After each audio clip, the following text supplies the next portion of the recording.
You're listening to the We Are Libertarians Network. Learn more at wearelibertarians.com. The Johnny Rocket Launchpad is liberty. Each week we strive to bring you the best guests in talk radio. The Johnny Rocket Launchpad delivers weekly interviews of noteworthy politicians, experts, and activists. The Johnny Rocket Launchpad is bringing the party to the Libertarian Party and launching ideas in your direction. Check us out at johnnyrocketlaunchpad.com. You can hear me, Kurt Nelson, and the beautiful Heather Nixon talk about the ideas of liberty. Rock and roll. Hey there, Liberty lovers. This is Mark Claire of the Lions of Liberty podcast, where we strive to bring you great conversations about the ideas of liberty 3 days a week, every Monday, Wednesday, and Friday. Check us out at lionsofliberty.com. Hey guys, this is Roger Paxton, and if you're fed up with the government running every single aspect of your life, but you're not listening to the Lava Flow podcast yet, then what's wrong with you? Check us out at thelavaflow.com, or just go back to sucking up to the government. The Lava Flow Podcast, striking the root every single episode. We are supported by listeners like you. Donate per month or make a one-time donation through PayPal or Patreon at wearelibertarians.com.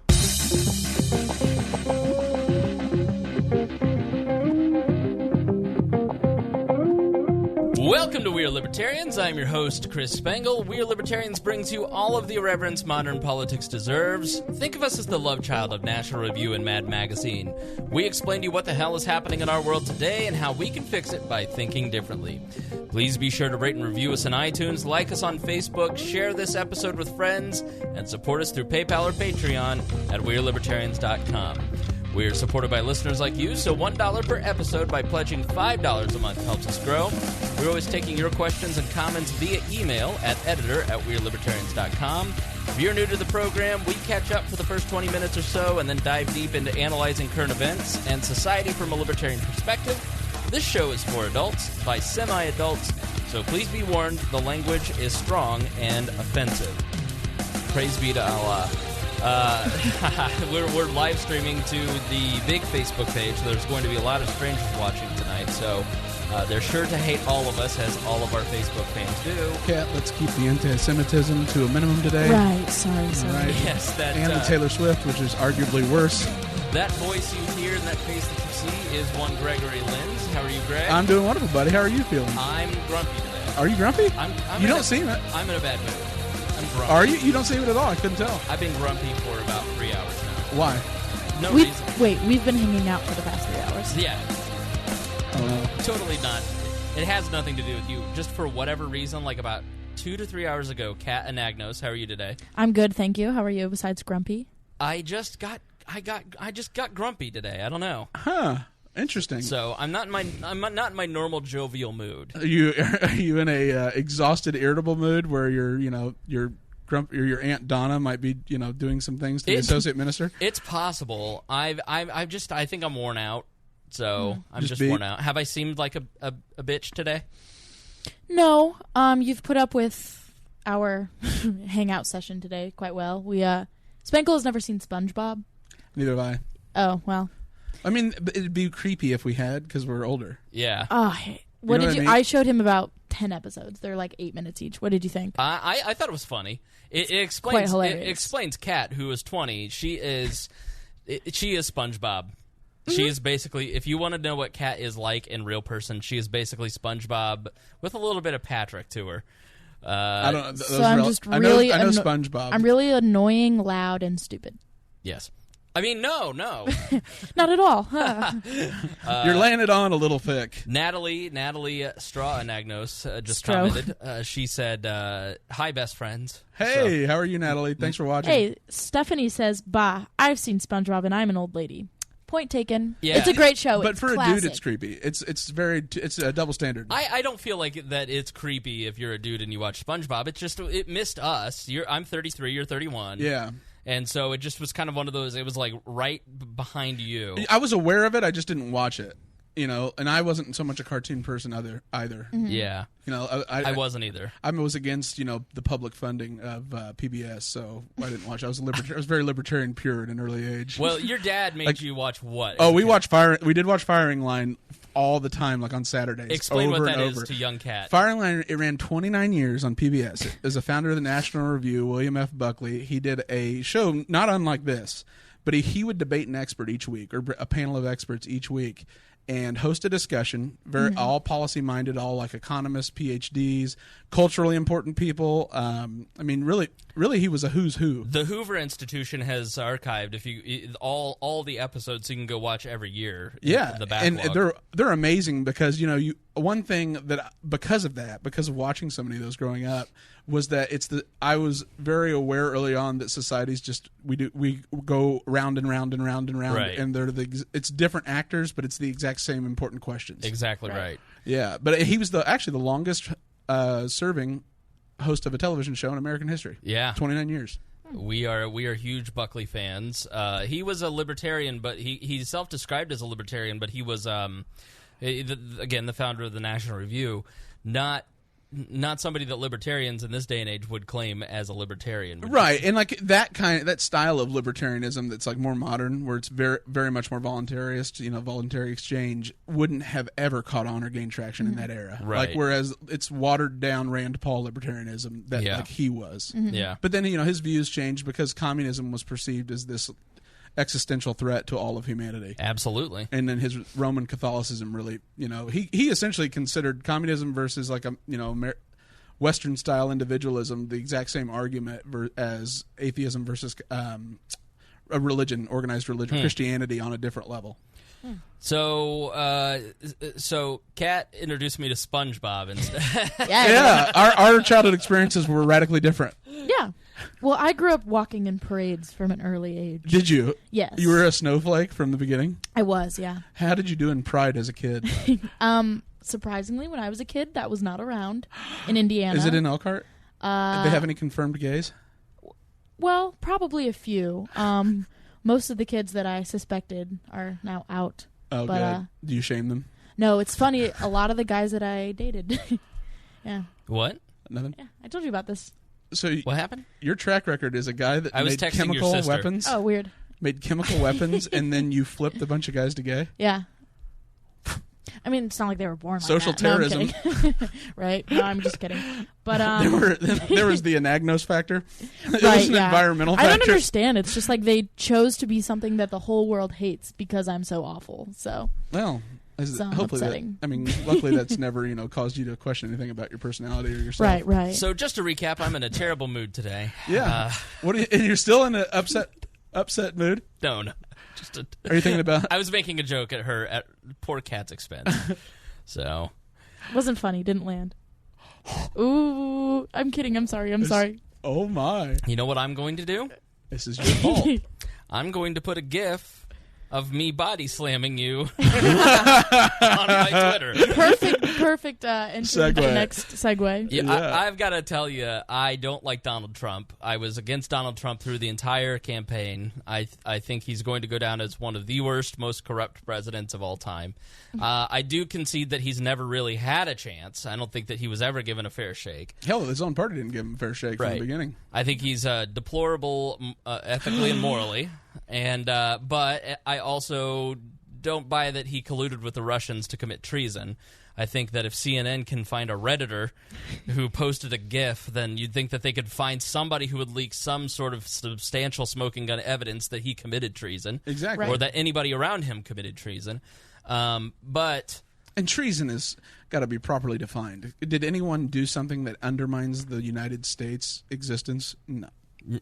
But my point is, I wake up every day, and at least once a day, I laugh at Donald Trump being president. Aren't you glad? It could have been crooked Hillary. Listen, we got Neil Gorsuch, who wrote for a Cato journal at once upon a time, sitting on the Supreme Court. So mass outrage too on his opinions. Have you seen it? No, I haven't. You would have thought that he was Clarence Thomas in The Angry Black Man, sexually harassing women. They hate his mind. Good. When a bunch of communists don't like the Supreme Court justice, I'm all for it. Exactly. So that I count amongst the good reasons for having him, and but he's just such a shitlord. He is like 4chan is in the White House, and listen, I'm not an anarchist, but as someone who just doesn't like government and wants to overthrow the government, we couldn't have a better guy in there. I was trying to tell Sam Goldstein that from the beginning. I said, Sam, you could not think of a better representative to embody the case against government than having him win. He would be the greatest achievement by libertarians in history should they elect him. Because then it's simply, well, do you really want Trump to make your decisions? Right. I mean, he's a nutcase, but I mean, as libertarians, don't we kind of want a nutcase in the White House? I mean, it's a hard sell until you experience the downsides. You know what I mean? People don't. Right. People won't change their behavior until it's like someone that has discovers they have health issues, and then they go on a weight loss journey and start a group and a therapy group and advertise all their walking habits, and all of a sudden are keto. But it takes that kind of crisis event for behavior to change, and I think Donald Trump is really going to. He's the best friend of libertarians in that respect. Yeah, Stephanie on our Facebook Live makes a good point. Mm-hmm. Isn't it beneficial in that executive power will be reduced by the time that he's out of office? Well, it's the best case for the best argument for federalism I've ever seen. Right. We put a nut job in the White House. Winning. We have a guy who is the president of the United States who woke up Sunday morning and said, you know what? This gif of me body slamming the most influential TV news network Formerly. seems like a good idea for me to post this. It was amazing. Yeah, it was great. He attack, but he protect. Well, I love that meme. I feel like I've seen that meme before. Has it been around for a I don't while? know. I just saw it, because 4chan lost their minds. Every single top post was, is this our guy? And then him tackling CNN. Right. Well, I feel like I've seen it before. That's because it was Donald Trump in the ring. That's why you've seen it before. But the CNN part. Oh. Like the meme. I've seen it before, so part of me is like, I think is this that a was around conspiracy? by the campaign, but it didn't, because there were so many Trump gifs and Right. memes. I mean, it was mimetic warfare. They beat the CIA. Well, here's the thing. I'm like, maybe They really did. Trump, Like, that came out. Maybe he uses 4chan, and that's where he gets his policy. Oh, he definitely from. uses 4chan. Yeah. You don't think that taking a picture with a taco bowl in his office on Cinco de Mayo and putting it out on Twitter was inspired by a 4chan comment? Like, he didn't come up with that on his own, because that was the most outrageous shit post I have ever seen. Hey, there's a big conspiracy about somebody that we hold near and dear to our hearts here. We are libertarians that uses 4chan. You know who it is? Who? Taylor Swift. Oh, God. She's the goddess. Every single National Socialism thread is a picture of her as the perfect Oh, yeah. Aryan. No, there's a huge conspiracy theory that she uses 4chan. Like, there's like a How could picture you of not? her blinds and something. It's the most granted, it desensitizes you to everything. Right. But I laugh so hard at certain things. I can't, like the 2 scoops, when the president got 2 scoops of ice cream and Stephen Colbert lost his mind and started screaming. And now that image of him screaming is like the reaction of everyone on the alt-right. It's fantastic. Joe Scarborough being all red screaming. Mika Brzezinski being all red because she can't stop bleeding. That's another one. I know. But then, you know what? He changed the conversation because everything was about Republican failure on healthcare. One tweet, not a peep. It's one the tweet about a perfect- bleeding He does it facelift. all the time. Yeah. Oh, yeah. It's the Every perfect time way to get... he manipulates the press. Like, it's like he literally makes them dance. He gets out of these jams with like healthcare, and then everybody goes. Then on he jumps in a Mack truck and acts like he's running over leftists, and having a grand old time. And it's part of me is just like, I'm disgusted that this is our president. I'm disgusted that we have somebody who has such low moral values and a place of honor. We couldn't. I watched that feeling with politicians. I watched John Adams this week, and I'm just like, John Adams, what an amazing human being. George Washington, an amazing human being. Thomas Jefferson, an amazing human being. And at the same time, I'm laughing my ass off at a GIF. So it's very silly. Of him clotheslining CNN. Right. Is someone commenting? You seem distracted. We seem like we have an audio problem, but still, I am just mortified. I'm just conflicted about Donald Trump because here's the thing: is history whitewashes things. So John Adams, whoa. I'm literally shaking right now. History, multiculturalism things, I guess you could say, or it makes them more. I won't say vanilla, but something that tastes and looks the same color as vanilla. It makes them more mild because John Adams and Thomas Jefferson was Adams' vice president. Jefferson, through a representative named Callahan that owned a newspaper, had the newspaper write editorials and news stories alleging that Adams was a hermaphrodite. Right. Oh, The Republican Party had bought, and so then Adams started alleging that he was sleeping with his slaves in the press in op-eds. Turns out that was true with Sally Hemings, Right. But we have these. History makes us think that it was the high-minded commentary and civic duty, but politics has been the same forever. Mm-hmm. It's just that it's so crude by calling someone low energy and having tiny hands and little Marco. Little Marco.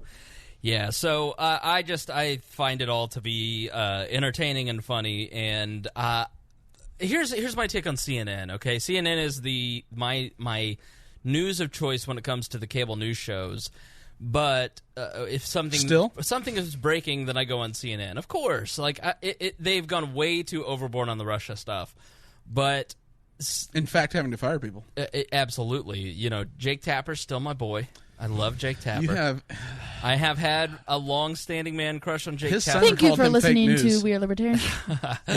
Right. But TV news isn't journalism. Okay, no. It is. If you want to talk about news, I don't really know what news you get from CNN other than propagandic rehashing of the same 3 to 4 top stories of the day. And all these TV news stations are the same. And if you look at local TV news, it's literally just what leads. And TV news, for me, I was done with TV news as a news source and as a journalistic entity in 2007 when I was working as a reporter for a local talk news radio station. Was it WXNT? WXNT, and I was working with our good friend Abdul Hakim Shabazz, who's on our list, but we'll get past it. We'll explain that later. We were covering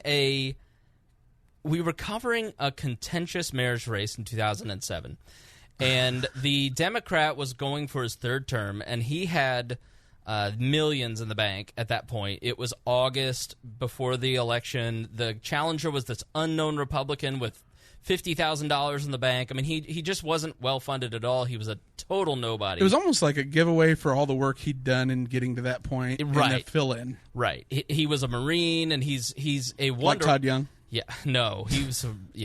He's a great guy. Greg Ballard was the guy that was the Republican challenger. Really, a good acquaintance of mine. I wouldn't say that we're friends. He's a really not political politician. Absolutely, not a politician in any way, shape, or form. He was a great caretaker of the city of Indianapolis, but he was speaking, and so no money. Everybody expects Peterson, the Democrat, to win. Peterson gives this contentious budget address about how he's raising taxes to fund public safety, and Ballard in the public comments gives his reply. And afterwards, I'm walking out with one of the Fox 59 reporter girls, clearly hired for her journalistic integrity. I don't know what you mean. She was a leggy young thing. I was single. She was single. It was meant to be. No idea what her name was. Or is. And this is before you could slide a DM in on a real quick search. It's exactly right. There was, it was waiting for her to answer your AOL. You have no idea how hard it was. Oh, yeah. Yeah. I was waiting. I slid in my instant message DM. Yeah. I friendstered her so hard. Oh, God. Yeah, I mean, we didn't even have cell phones back then. You had to have eye contact and social skills. Yeah, we did broadcast at each other. We had a 2-way conversation, and so the telegraph. Exactly. I asked her, "What are you guys going to cover of the Challenger?" And she said, "Oh, nothing. He hasn't spent any ad dollars on the station, so we're not going to give him free revenue." Oh. And I looked at her and I go, "You realize you're a news station, right?" And she goes, "I'm not happy about it. It's the editor's decision." And that reporter was gone within a month. I mean, but it just, to me, was just so striking that that's the way it works. That's the way it works. That's when I realized, I know that the Republicans and the Democrats are corrupt, but now the industry that I want to be a part of is possibly corrupt too. We're all fucked. And for Then the a most hero part, runs for president then a man and calls it like it is. with a red hat that says "Make America Great Again." Like, forget about the Vladimir Putin photo shoot of him in the woods. Like, Yeah. you know, that manly Shirtless stuff. riding it. Yeah. riding yeah. into the sunset on his horse. So- Forget about that. We don't need that. We have hats. So to me, TV news is mostly propaganda, and when you focus on what bleeds and you lead with that, you end and there's a book on my bookshelf called The Culture of Fear that talks a lot about this, and the movie Bowling for Columbine. Say what you want about Michael Moore. That's a great movie when it comes to the climate of fear that TV news instills in our society, and it is partially because that's what we choose to watch. That's what we support. If everybody watched We Are Libertarians and listened to We Are Libertarians and shared it with their friends, then that'd be great. But we're a long-form, nerdy program about the in-depths of policy. We're substance people. We're substance people. Right. We're spending 3 hours on these topics a week, and people don't generally want to hear that. They want to hear, okay, and I think it's partly human nature. We want to see It car absolutely. crash It's because it's different. we want to look in the face of death and say that could be us, Right. as opposed to let's get to topic number one. We really need to form a commission on traffic safety. Right. And so Donald Trump, in many ways, I've always felt has been he is the politician that modern politics has deserved. He's like the culmination of the trend that's been happening. Yeah, he is something that they built, and now they can't handle it. And he saved media from a profit perspective. Yeah. I don't know if you've noticed, but all of them are for the first time in a very long time profitable Yeah. because of him. And so that's actually something that a Russian journalist wrote an individual blog post about last fall, about what you don't understand, journalists, is what's coming. Right. Is we know that Vladimir Putin owns us, because if we don't cover whatever he does, we won't sell newspapers and we won't get page views, and then we lose our jobs. He knows he owns us, we know he owns us, and we can't do a damn thing about it. Right. And it's a sad situation, because you'd love it if... But I mean, even the BBC isn't like in where they have publicly funded news that isn't supposedly bound by profit motive, like, and it's supposed to have journalistic integrity. It still isn't pure, because it's an institution, and people run institutions, and they have biases. Right. Yeah, see, and that's the thing. I feel like there is no such thing as unbiased news. Right. I just don't, because every human has an opinion. Like, Absolutely. and it could be as much as you know, just your body language giving the opinion or giving your bias. Most communication's nonverbal. Exactly. You were talking about somebody that you go to school with, they're in the journalism field, and they were just like, they're always down the road, but then... Oh, yeah. Ton of kids that I go to school with are all in the journalism programs. And Well, you were going to do it until you decided you didn't want to, right? Yeah, I was in that track. And I guess I still consider myself in that track, because I'm just a different... You want to do media, just not necessarily journalism. Yeah, because, I mean, my own personal opinion is I don't want to strictly study a dying thing. Right. And I mean, it'll never go away. It's just not an easy way to get your foot in. And the way that they're teaching, a lot of schools are teaching it, is the traditional media. Like, we spend all of our time learning about Nellie Bly and all these great people, which is awesome, but at the same time... Nellie Bly. God, Who's Nellie Bly? Nellie Bly was one of the first female journalists who, like, traveled around the world and was, like, this intrepid reporter in the early days of journalism that kind of every young female reporter aspires to... You know, think of Mr. Smith Goes to Washington, the female, For journalism? the female character in that, who's like, George, blah, blah, blah. That it's kind of like The Nellie her Bly. character, yeah. Basically. But it's, you know, people are so used to that. And I think a lot of the kids that I go to school with, and I just think in general, are very, you know, oh, I'm unbiased, I'm here for the truth, where the hard-hitting facts, whatever. But then on, you know, election night 2016, I know this is biased, but how could the blah, blah, blah, blah, blah. You know. Yeah, so they can't even restrict themselves when it's actually when they face the actual threat. Everything goes away. Well, All their principles and integrity. Rachel Maddow, she's a journalist, correct? I wouldn't call her a journalist personally. But does I'd she say call she's herself? a commentator. Yeah, commentator and analyst. Okay, well, I was just okay, but Like, I would call Brett Baer or Brian Williams, before he started lying about where he was, as someone that's a true journalist. It depends on how you define journalism. You could define what we do as journalism, and what we do certainly falls under the First Amendment rights. We are absolute journalists in that sense, and that we have every right to say exactly exactly what we think, and we have a right to criticize and discuss public figures. Mm-hmm. We have a First Amendment right to criticize people who decide to step into the public arena. And so in that respect, we would qualify as journalists. But are we investigative journalists? Absolutely not. We're not out there, and I don't think that a lot of media does investigative journalism, and that's why so many of these sites, so much of these news sites are aggregators that, like Huffington Post or The Blaze, or that's the thing is the trend. Once someone saw that aggregation you could monetize it in like content curation, right? It was so much easier and less effort and required so many fewer resources. Right. Everyone we became really susceptible to really sampling bias because then we were so reliant on the very few that did it. I would say The Intercept, Glenn Greenwald's website is one of the it's probably, I would say it's a gold standard of investigative reporting for political, worldly affairs and politics. Well, and here's the thing. Not just at my school, but I think all student media. My biggest problem is them pushing journalism has to be unbiased, blah, blah, blah, really pushing that. Like I said, there's no such thing as unbiased news. Look in the end game, the CNN, the Fox News, all these things, extremely biased. And so that's one of the reasons I left the department is because why don't we just say, all news is biased? Well, right. Then you have every commentator you see on the nightly news comes from a political background. Exactly. From a chosen side. Yeah. Exactly. And it's rare to see someone, like Brett Baer I consider pretty rare. I think he does as good a job as he can. Granted, he's still an employee of Fox News, so there has to be... That's the issue. Yeah, but I mean, even though he's on Fox News, I still think he does just about as damn good a job as holding people accountable and trying to just take it from the perspective of what actually happened. That's provable. And that's my thing is, just tell it like it is. Stop painting this, journalism is one of the most prestigious, noble careers. We're always fighting for the truth. Yeah, we were 100 years ago or however many years ago with Melly Bly. We just remember it that way. Yeah. Well, there's a documentary that Netflix just did on the Hulk Hogan trial. Gawker. And Gawker. That was really interesting. I forget what it's called. Another great meme, Hulk Hogan, Hollywood leg dropping CNN. Or no, Gawker, sorry. It is like free speech or something.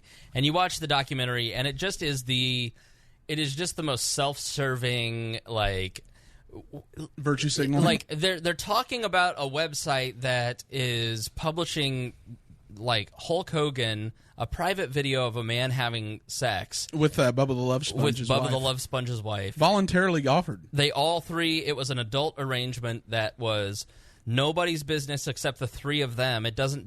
In my opinion, it does no public good for that to be on the internet. Mm-hmm. And they're just sitting there these people who have the nerve to sit there they're just so many journalists have died in pursuit of journalism, and it's just so tough to get up and do this every day, and we just have the right to publish porn on our website if we want. It's don't you dare... That entitles us to whatever we want. You're not Ernie Pyle, okay? Don't invoke Ernie Pyle, the great World War II reporter that died in the Pacific, or I think he died in the Atlantic maybe, in the middle of war.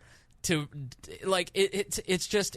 maddening the amount of superiority that so many of these people have over what they do, when really all you're doing is journalist. You're just taking news that the Washington Post and the New York Times produce and then repurposing it and putting fuck in the headline for clickbait. That's exactly right. Yeah, it's like BuzzFeed of every type of content outlet. And I think it's so funny that these news sources consider themselves news. For example, yesterday, did you guys hear about the Rob Kardashian drama? Yes. You know what that is? Yep. You see that?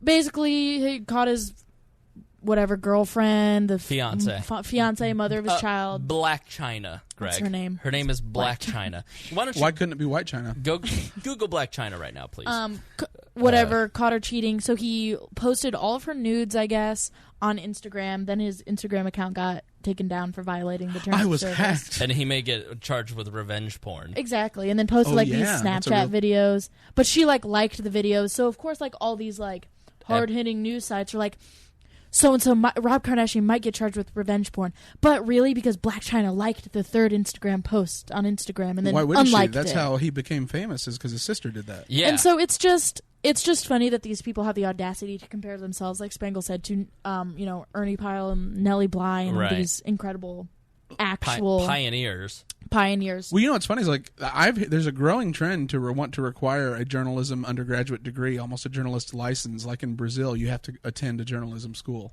Really? Mm-hmm. See, and part of me is like, maybe I shouldn't have changed my major. Because, did you see it? Black China. Now, there is We Are Libertarians. Is she in your sorority?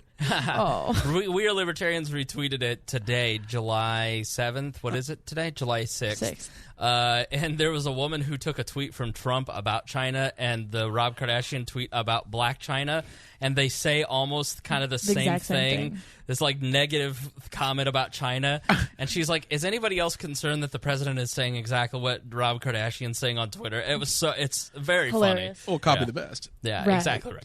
But so yeah, I just think that we're just so caught up in, like I said, journalism being this noble profession where it's, we always learned in my classes that the number one important thing of journalism is storytelling and, breaking down the walls and having complete transparency and being the liaison between whatever administration and the public. But now it's just so, and it goes both sides, of course. Like Fox News is just as biased as MSNBC, but it's just when all of them are. There's no way to not be. There's how do you, because you're still selling your product to an American audience and from an American perspective. Like that was a big criticism I had with the Al Jazeera being a affiliate, or the media wing of Al Qaeda is, well, they're trying to sell. They're in a different market, so they're going to report the news differently to their audience than you would in the United States. This isn't. They're a private company. It's not the BBC. Yeah. You have to, whatever your market is dictates, even to the slightest extent, what you cover. Well, even that local Fox affiliate not covering the merits, they've got, they need profit.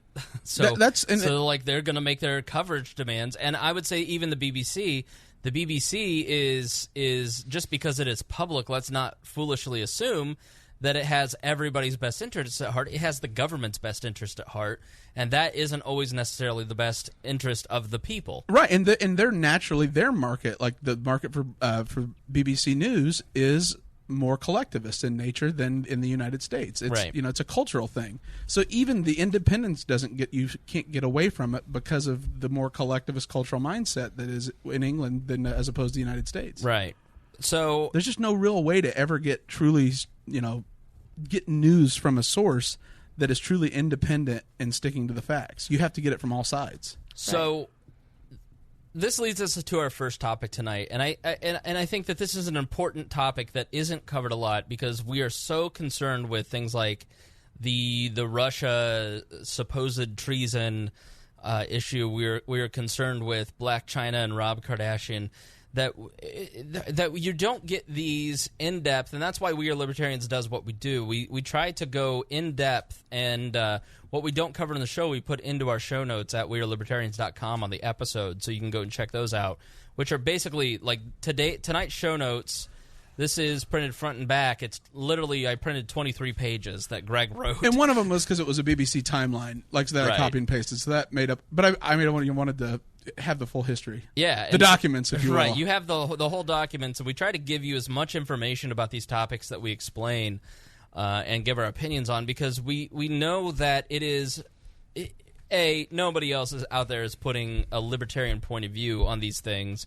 And what we really try to do is to bring you as close to a non-biased covered from all angles. Covered from all angles, but also knowing that, hey, we're not Republicans trying to shove Trump down your throat. We're not Democrats trying to shove Trump out of your throat. We're just trying to give you facts so you can make up your mind. And the North Korean situation is incredibly tense, and it is incredibly complex, and there's a lot of different players. And the closest that you can get is 60 Minutes did a piece, and it was 8 minutes long, and it was fantastic. And you watched that piece, this was about a month ago, on North Korea, and it is so tense there, and it is so incredibly scary. I was scared. I wasn't scared, like really, like I'm not gonna die. Like I wasn't mortally scared or whatever. At the end of the day, but it's just like, oh, this is way more tense than I thought it was. It is, and it goes back to we take this so lightly because CNN and all these big, maybe not CNN, but all of these, North major Korea's media a meme. outlets. It's a right. meme now. Yeah, like Right. the Acme Air Force, where they're going around on the carousel in their airplanes. 21 fails of Kim Jong-un, and it's like a picture of him tripping. Well, Exactly. he's a cartoon character. Exactly. How's that guy going to hurt us? He's a little fat kid. I mean, he does himself no favors in that the only diplomatic relations he wants with the United States is Dennis Rodman. Right. I mean, so it isn't all Little bit like us strange. putting it on him. He plays into it. The worm isn't who you send over for Right. serious business. Donald Trump would send the worm. Honestly, if that's your line of, beggars can't be choosers. Right. You take what's available, and when it's Dennis Rodman, and he's a great rebounder, and maybe he can rebound the relationship with North Korea. I'm just saying. So we had more an escalation than, and what they seem to do is they just seem to escalate. There's an ever series, and their goal is to have nuclear weapons that can reach the California coast. Correct. Is it not? Yeah. Oh, yeah. And like their ballistic missile test. That's what really scared everybody on July 4th. Was it has the potential to reach Alaska. Can you explain what an ICBM? Because people hear the ICBM term and they don't quite know what it is. So it's a ballistic missile that you would put a nuclear warhead in, a hydrogen bomb, and then it does long range. So it Right. can attack from long range. And the United States has for years tried to develop like a protective shell to combat such an attack.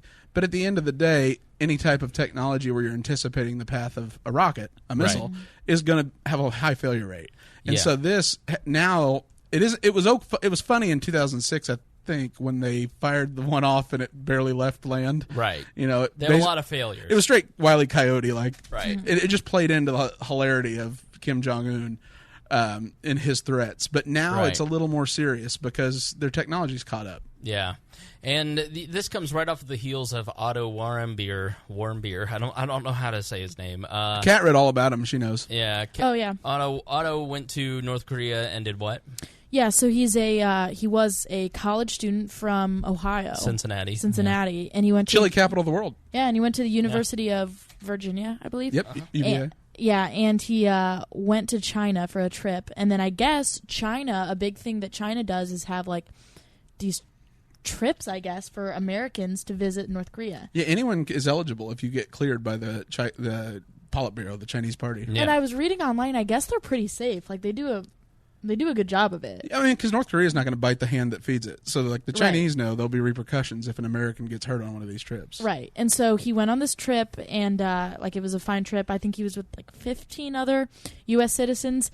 And one of the nights, they were in this like hotel bar kind of deal, I guess, in North Korea. That stays open later than the normal ones. And they were just, the report said they were like eating and drinking into the early morning. So being college kids. So early morning, meaning like they're up until 3 a.m. partying. Yeah, that's how I took it. And I guess one of the biggest laws they have in North Korea is like the propaganda law, I guess, against stealing it. Yeah. So you can't steal. Well, it's state-owned goods. Yeah. So I guess and they got the security footage of him, but he just went over to like a poster, and it basically, I can't remember exactly, but the report said that it said something like, "The state loves Kim Jong-un," something like that. Mm-hmm. And he ripped it down, and I think he put it against the wall like he was going to take it. Mm-hmm. And like a few North Korean officials went over, tapped him on the shoulder, and he just walked with them. And all the kids, they got the testimonies of the kids who were there, and they basically said like, yeah, we were joking that was the last time we were going to see him, but that was actually the last time we were ever going to see him. It's not quite as funny now. Right. This isn't Team America. And they said that he didn't look scared or anything when he was being walked out. He was like half smiling, like smirking. So, and then he was Oh boy, do held, I know that smirk. Right. Yeah, we saw your yearbook picture. That's yeah, right. we saw your yearbook picture. But she immediately goes, "Greg looks just like a bully." Yeah, you look like from Billy Madison. O'Doyle rules. I saw that comment.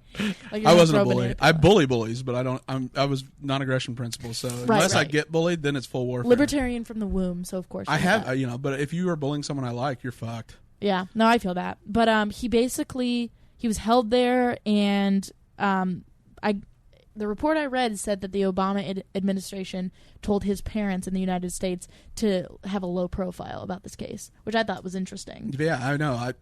I feel like they were trying to establish diplomatic relations, but it always fails with them. Like exactly. And I guess his dad wanted him to be like part of the diplomat, like diplomacy kind of thing. Yeah, Right. But the response team. right, but the Obama administration said don't. And then he basically was over there, and then I guess he got really sick. They said he contracted some. Yeah, they said contracted, and he went into a coma, right? Yeah, I looked. Yeah.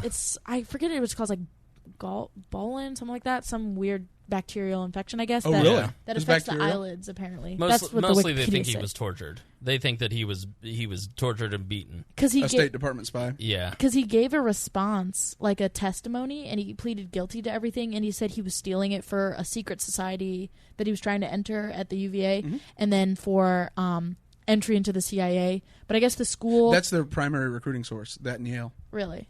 Really?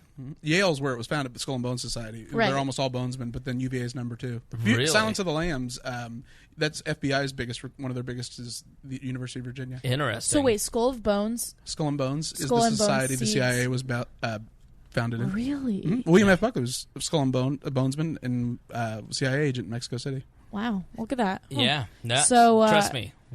Wait until you get into the Kennedy stuff and the CIA stuff. You're going to get so more woke. Wait till you watch the Bilderberger or the Right. Bohemian Grove Yep. documentary All by the Alex Alex Jones. Jones, right. Moloch. But basically, and then his body was returned. He was still alive, and then He was died. alive when he was transported. Yeah, and then he died 6 days later, I guess, in Ohio. So they Yeah. knew it was a deteriorating condition. Yeah, they they shipped didn't want him him to right die over. over there.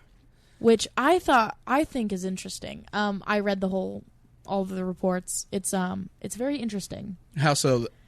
So The circumstances around it, or like why it happened?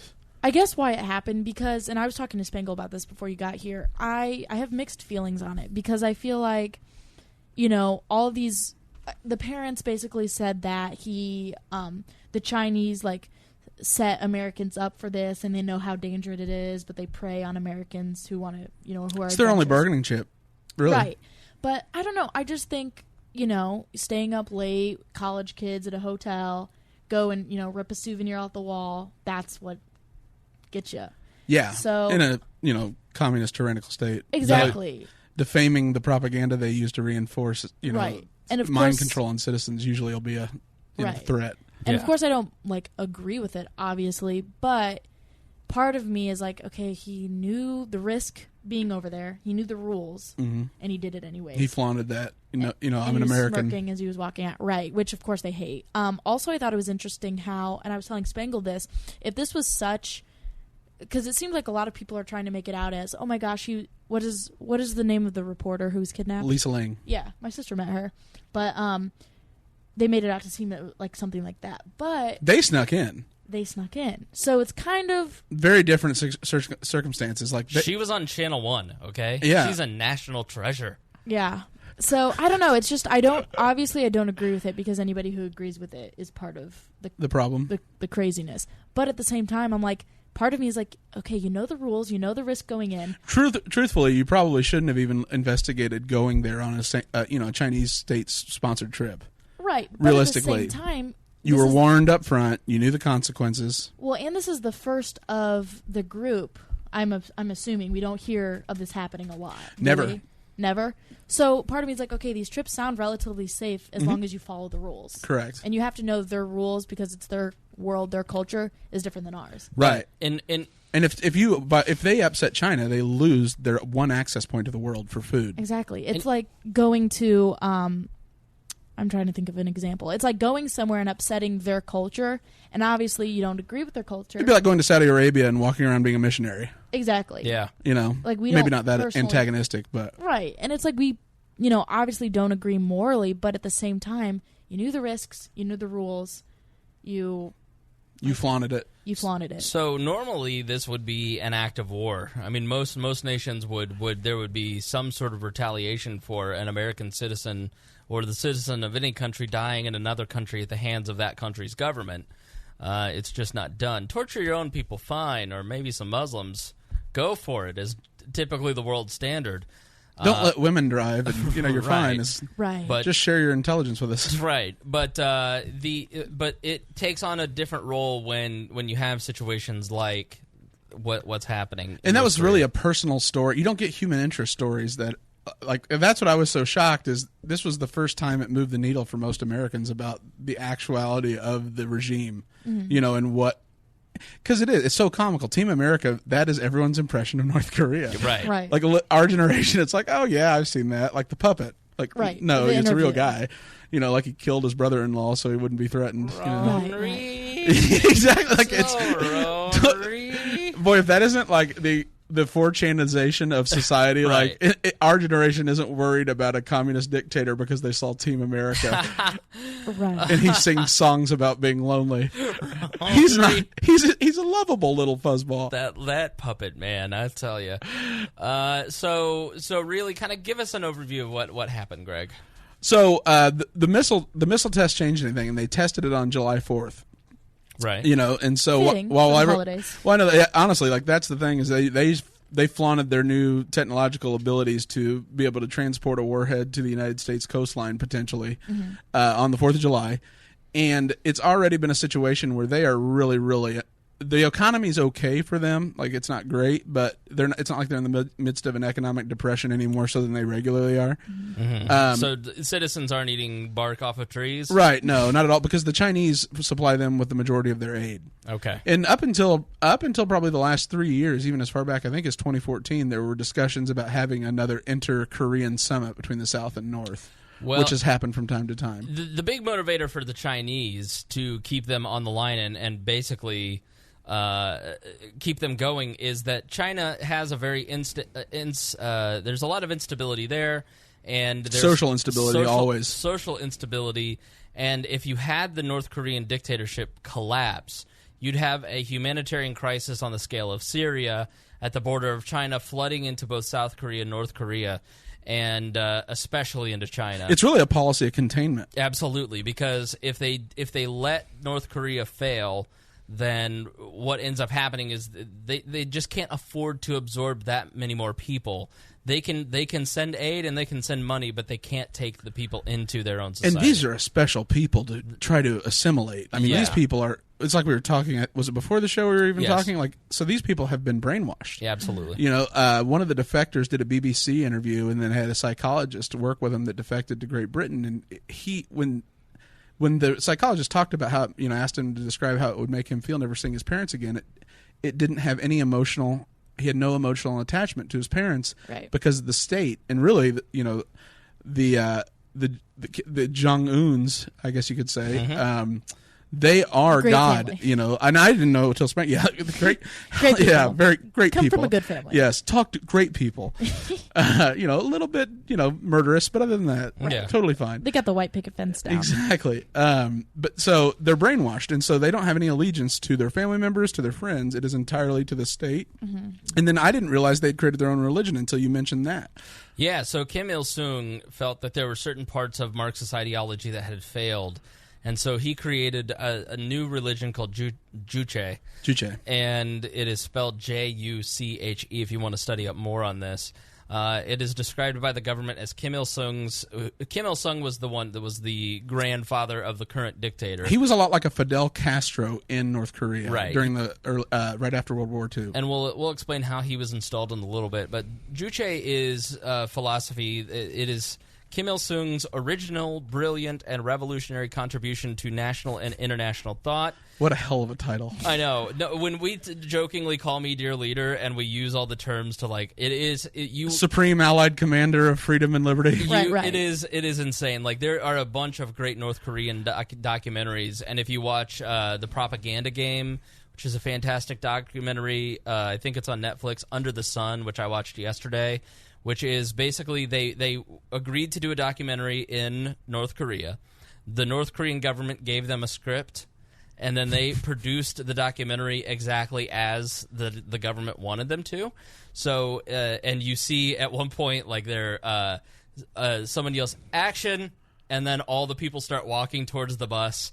It's all very staged, but it's, you know, you realize what's going on. You know, it's not like a propaganda That is film. The story, is watching how orchestrated it is. Orchestrated it is. It has to be.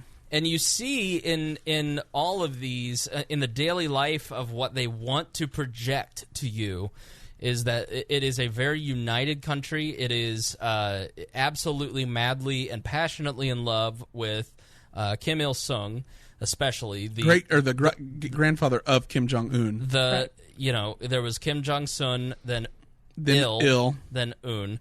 And Sun is revered, and after he died in 1994, Il started really ramping up the love and affection, and everybody's got to have a photo of him in the house, and cult worship or godly cult worship. Absolutely, almost. Cult of personality. We talk about cult of personality in a very light way. Like I've used that term about Ron Paul. For instance, listen, I love Ron Paul. Great guy. Great family. Listen, I'm here because of Ron Paul, but at the same time, we have a bit of a cult of personality. You can't criticize him, for instance. But in North Korea, everybody worships them. They show school children walking up to the school.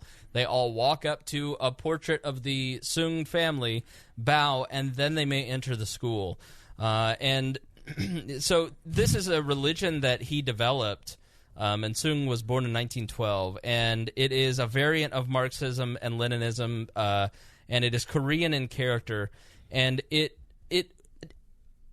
brings together all of it's very communal, obviously, as a communistic as actually ideology. All Eastern, the Eastern worldview is collective, Absolutely. From the collective rather than the individual perspective. And so you are all a big family, and so the Koreans are the most racist people on the planet.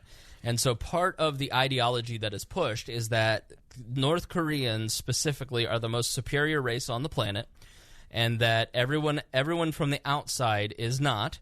And so mixing with other countries or even South Koreans is considered, not sinful, but not muddying the bloodline. Exactly right. Sort of the way the Greeks are. We'll Right. talk about the Free State of Jones towards the end of the program, which is a movie that we all just watched in the last 24 hours and loved. Where in the Free State of Jones, this guy had an eighth of his bloodline was black, and so he couldn't marry a white woman. Mm-hmm. And they had to actually undo it. Yeah, and so Juche and all these ideologies were set out. This is a society, and this is really the last closed society on Earth in a mass scale, and it is because he took control of the education system. He took control of the government apparatus. The Soviets backed him. Mm-hmm. The Soviets implicitly. backed him. 90% of their parliament is from the Communistic Party, and then they have the last 10% are 3 or 4 token parties. And, Diversity. And independence, yes. And so yeah, I mean, it's a very pure country, and because they use that racial superiority and nationalism in all of their it is like 1984 in that everywhere you go, driving down the streets, they have loudspeakers talking about the make today great because you want to honor Kim Il Sung. You don't want to let the Korean people down. There are a lot of like the similarities between like the way Romans felt about Caesar. Absolutely. And that he was a demigod, and they even started creating like fake backgrounds and mythology around him, that he was, half human, half god. Right. That's what developed, except in a contained society where there is an exposure to this is his birth certificate, So assimilation for this culture into any other culture would be extremely difficult, and the effects of 50 years of brainwashing, of 70 years of brainwashing at this point, will be extremely difficult, and it really turns into something that is a significant problem. It's the last closed society, so we're all very fascinated by it. But in watching these documentaries and watching and reading about them, Michael Malice has a great book about, it's like an Dear Reader, an unauthorized autobiography of Kim Il. Did he contact you to use that? No, Michael Malice and I need to public apology. But Michael Malice, really guy that I've discovered recently that I think is really sharp. Called Dear Reader. Dear Reader, yeah.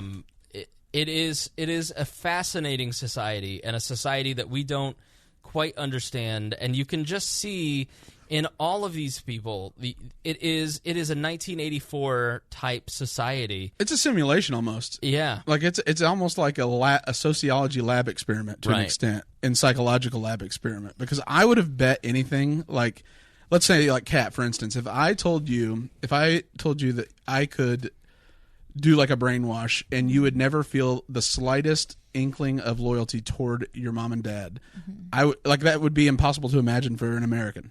Right. Yeah. right? And these people feel like even through biological testing, nothing registers when they ask them these type of questions. They have removed any type of like tribal or family like instinctual response. The society is their family. Mm-hmm. Right. Well, you think of like cult members from the United States, you know what I mean? And how there a lot of times these women in cults have nothing and they finally have everything. Yeah. So that might be another factor as well. These people have literally nothing. Well, I mean, they would know though. They the thing is though, that is in comparison. These people don't have a comparison. They're not allowed to be exposed to outside. That's true. So like what for someone that has no point of reference, it is so. And clearly, you're fascinated by this as you've been yawning and strolling Instagram and then checking your hair. All right. Well, moving on. Tell us more about North Korean hairstyles. Incredible. Kim Jong-un has the best hairstyle I've ever seen. No, he's got like the middle parted school shooter fade. But I think it's fascinating to me because it's a hermit kingdom. And like if you ever have seen a picture of the Korea at night, North Korea is black completely. No electricity, no light whatsoever. South Korea is lit up like Tokyo. Right. Yeah. And so it's just a stunning how little separates them. And they want, actually, truth be told, after the Cold War, the majority of Koreans didn't want to have it separated. Mm-hmm. The Soviets got the North, and that was a communist regime, and really just because he could maintain control over the Korean Peninsula during the Soviet, or right after World War II. But the United States are the ones who pushed the envelope and wanted to see if democracy would take hold in the South. And so it's just fascinating to see how different they are, and yet they share such a close heritage. In all of these instances, it just is our drawing of the map, like Sykes-Picot in the Middle East, and then drawing lines in Korea. The States. Everything is coming back to haunt us to further generations. Now, you want some coffee? I don't know. Want some super male vitality? Yeah. Can girls take it? There's the super female vitality. Is there? There is, yeah. There's still some in that bottle if you want to get woke. Yeah. Well, I was about to say this whole North Korea versus South Korea thing reminds me of the Berlin Wall. Like exactly, East-West Germany. And who was it? I think it's Milo Yiannopoulos who always says the way that which is the one that was free? The West. The West. The East could tell that life was better in the West was because they could hear laughter on the other side of the wall. Right. That's what he said. That's that exposure, and that it's like a cultural invasion that usually breaks down communism. In the Under the Sun documentary, there's a moment where they're walking into a schoolroom, and it's a school, and it is stunningly quiet. And you think about an American school where there's so much free expression in the hallways. Right. Even if the kids are wearing uniforms, like there is there is silence in most of these. Like there's no sound. There's no sound on the streets. There's no sound in the hallways of any building. That uniformity though is what has allowed them to maintain the power. Because realistically, trying to maintain absolute seclusion among a large population is incredibly difficult. Right. But they have done just a fascinating job. I hate to say that, but it's really fascinating how they've been able to maintain an ironclad grip on the mental control of a populace and then not allow them the slightest exposure to any other worldview. Well, and I think it's because I feel like they've been left alone. Yeah, they're the hermit kingdom. They really are. And I mean, why is it that they've been left alone for so long? That's the only way they could control it. And so, so you had the 38th. So you had the World War II end, and so the Russians got north. Americans wanted to try democracy in the South and see if it would work. So you have the 38th parallel that's established. It's a non-occupation zone, and they're supposed to keep to each other. Well, clearly, the Russians. Communism. It wasn't. We weren't enemies at that point necessarily, and so actually, the Korea was the first proxy war of the Cold War. And so it was basically the two civilizations and worldviews clashing in communism, the Soviet-style communism versus the United States Western liberalism. Right. And it ended up becoming a proxy. So it was a lot in a different way, like Syria and Iraq became for Russia and the United Syria is becoming for Russia and the United States. It had been Japan-held territory before the war. Imperial Japan. And then, and they hate the Japanese because of it. They still... Oh, and the Japanese hate them. Yeah. So they consider them dogs. Right. And so So how does Kim Il-sung come to power? So this is he discovers Karl Marx and the Communist Manifesto, and this was spreading widely. Like, it's what happened with Che Guevara, Fidel Castro. Right. They had all become radicalized by the manifesto, and this is at the height of, even in the United States, the Communist Party, and you know, and so he becomes obsessed with these ideals of like your young Marxist on campus. He ends up showing an extreme ability to maintain control, so the Soviets back him uniformly. And so since the United States and Russia aren't at war, we're divvying up the spoils of war after World War II, we go ahead and press them to allow a democratic South Korea and a North Korea. We allow a Soong to start. Soong immediately goes and starts implementing every type of like Marxist radical absolute control, but because he was able to unite the people against Japan and their, you know, them leaving, it was welcomed. And actually on the entire Korean peninsula, it was welcomed. They wanted a united Korea, not a separated Korea. Right. We pushed the envelope and created the spark. And then it ends up happening where it turns into constant provocation with Soviet, allowance. They go ahead and allow, and it ends up becoming the proxy and instigating the Korean War from 1950 to 1953. Which was caused by what? The Korean War. I forget what actually sparked it. It's one of those wars. We know a little bit about Vietnam because it's kind of enshrined in our pop culture, but a lot of people don't know about Desert Storm, the first one. They don't know about the Korean War. When Saddam was our ally. Right. Prior to that, when he was our ally. Exactly right. Like it's amazing how our history stopped at World War II when we were in school, and then it never. Most people have no idea what Iran-Contra was. And it wouldn't have been taught to us in the 90s either. No, because it was still being discovered. Absolutely.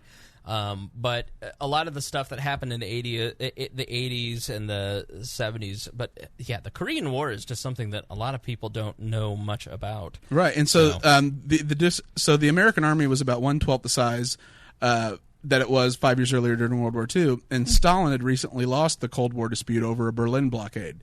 And so that was the initial disagreement. And so during this, Kim's Il-sung is growing up and becomes radicalized by Marxism, a huge idealist. But because he was able to turn the Japanese into the scapegoat during occupation, it ended up being a scenario where he was a god with absolute leadership, making them great again. Right. Right. And so. So you read through here because I wish I hadn't made this timeline so long in hindsight. Here we go. So they surrender. It's divided up. And what started the invasion by the North and led to the war was the South declaring independence. So once the South actually declared, so it's no different than the American Revolution. Right. They declared independence. Then the North decides to intervene. Both sides back up, and China was really worried about it. Right. Because China at the time was they were under Japan's rule, Imperial Japan's rule as well. Yeah, and they have a similar Mao Zedong. They have a similar leader, charismatic, and they were worried that that it was right near their border. You know what I mean? And it would fall over to them. That was told to General MacArthur, and he ignored that warning, and they actually ended up falling to communism, and that's what started the whole idea of domino theory, which led to Truman adopting the containment of it. Through intervention. That's actually MacArthur ignoring that warning led to the creation of domino theory, leading to Vietnam. Right. And so then, by 1953, it ends. And really, you have about a 15-year window where it is. There's a no one can put troops in this the 38th parallel. Right. So the militarized zone. Yeah, militarized zone. And so Soong has about 12 years of only Soviet influence and funding and backing to implement basically a social experiment. Right. And he did. And he was charismatic enough to pull it off. And so then not until they captured a U.S. naval intelligence ship in 1968 was there really a conflict again in hostile relations between the United States and North Korea. Right. After the armistice and the ending of the Korean War. But then the lasting effects to this day. I mean, Karl Marx going to Bonn University and being exposed to Hegel, the philosopher, led very much to all of the conflict in that entire region, and really most of the 20th century. Yeah. In one book, which is fascinating that a book changed the world that much. Ideas. And I have mean, you still see consequences. kids all the day that are Marxist because it's trendy. Right. Yeah. You know, bourgeoisie and all the things they hate. Right. It's bougie. Yeah, all the sorority girls that Hey, all the baristas that hate you. there's a couple sorority girls watching us now, so you better be careful. Are they really? Yeah, they're live tweeting me. Oh, That's why it's on God. my phone. Are they bougie? No. Yeah, that was a little. Rush ale pie. All right, well. No, but so I mean, then Kim Jong-un dies. His son Kim Jong-il takes over, and they end up developing nuclear capabilities in the 90s after pledging that they won't by entering into the non-proliferation treaty. And there's famine. You know, what ultimately happens is, as always, communism fails. But because China became communist and was their access point to the world, they had no incentive to actually allow the adoption, or to stop, it from being communist. Right. And you end up with a scenario where it's just an incubation of societal experiment to the point there's no real way to bring them back, like from the precipice. And since China can use them as their rabid dog as a proxy, so they're no longer the Soviets' proxy, they flaunt them from time to time. So anytime that the North Koreans get out of control, they just all was it. Am I being not me. tweeted? No. Yes, you are. The chapter is after you. That was quick. You called them bougie, You and called they're them bougie and they're pissed. We just got to rebrand. They're so mad I wish at they'd you. heard the pre-show. Oh, I was mean. Yeah, it was rough. Sorry. Speaking of that, I'll be right back. No, Are you leaving? you got a hot poop? No, I have to pee so bad. Oh, I wondered. I've drank this whole. I've had to pee. For I yawn when I have to pee. She's exposing my spice rack behind the curtain. Pay no attention to the spices behind the curtain. That's where Oz is kept. Yeah. I've gotten so many compliments from people that are like, where is the studio located? I'm like, my living room. We're on. We're at the top floor of WIBC. Right, we're on the top. We have a super secret location. It's called my dining room. Behind the curtain is my kitchen. On the other side is where I fart and watch television. And entertain young women Right, and entertain young women. with my documentaries with on propaganda. Listen, if you want to date Chris Spangle, I'm single. I'm available for dates. Date Dear Leader auction. And by dates, that means you can come over, we'll order pizza, and I will show you documentaries. And then, hump, and then you can go home. Yeah, I'll call you an Uber. Romantic as fuck, isn't it, ladies? So, The Libertarian Casanova. no, it's much, much more romantic than that. Yeah, I mean, the main thing about what's going on with Korea right now is that it's scary because they're so aggressive right now, which Right. usually is a pretty big sign that you're unstable. Right. And the Chinese, like the president's learning pretty quickly that the world stage is never simple. Ever. So you can take a tough line with somebody, and then you realize, well, that's not entirely true because I might need their help on this. Right. And so you immediately have to compromise on everything because a lot of times you are enlightened to different scenarios. Yeah. Like the South China Sea, dating back to ancient times and claims by China on this passageway with the Philippines, Japan, and then even some stuff about Taiwan being independent. Like there's just so many themes involved. Right. But North Korea is scary now because now it's not laughing about a failed Acme rocket launch that Right. barely gets off the beach. Yeah. Now it's, now they could hit Sarah Palin. He's not Roadrunner anymore. Exactly. Yeah, yeah. Now the Palins are at risk, and now we need to be concerned. Yeah. And she can see North Korea from her house. It just doesn't seem, though, that a military solution is something that we can really afford. There's not the appetite for that. Because you're talking about... The thing is, though, is you're talking about China probably backing them. Sorry. I'm reviewing the set. Sorry. Yeah, just right behind you, my Frank's Red Hot is... There you go. All right, good. All right. Anyways, live back in the studio. Feel better. Can I just say the amount of pee? Ridiculous. High five. Ew, she didn't wash her hands. I Gross. did. No, my mom. Never mind. No. say No, it. my mom accuses me of not washing my hands all the time. She's a Nazi about it because she's like, "Did you wash your hands?" Yeah, so I'm like, Is she Jewish? I don't know. No, she's I don't Hannah. like drying my hands off though. I don't know. It just takes too much. You're an air dryer I- like Jerry I Maguire. come back out and she's like, "Did you wash your hands?" Like, no. Don't speak like Hannah. Let's be honest. No. Do you say that to him, or That's he says gross. it to you? I don't. You touch your wiener. Wash your hands. I never have said that. You say that to him? No. You mother him? All the Hannah time. Cook says that. Did you wash your hands? Did you shit your pants? That you was shit your valid. That was pants? justified. Did you shit your pants? Did you crack open a bottle of Febreze? Why are you recording me? This is my party. Why does it smell like shit in here? Because I poop. Ew, that's disgusting. Ew, Well, boys poop? human beings poop, Hannah. Out of your butt? They just don't always shower afterwards. Ew. God. No. That's a. I shower. Oh, yeah, miss. I air dry. What? Uh-huh. Smell. Oh, God. It smells like soap. God. Smells like soap. Salty. She was using my computer to edit audio today at work, eating Lay's potato chips, Always. Classic. getting my fingers my keyboard so greasy. I was using my right hand, eating with my left. I'm the opposite of the African So culture. like how Indians poop? The opposite. Oh, okay. Because they eat with... Are you lefty? Yeah, Did you well, wipe with your hand? That was a Stop. ridiculous last episode. Like, I could literally... It was like your fingertips were sweating. They were so greasy. It was... They were not It was... greasy. There was a like a reflection off of them. Oh my gosh. I mean, you could have drawn on people with it. Come on. I'm just kidding. That was a delicious bag of chips. I could tell.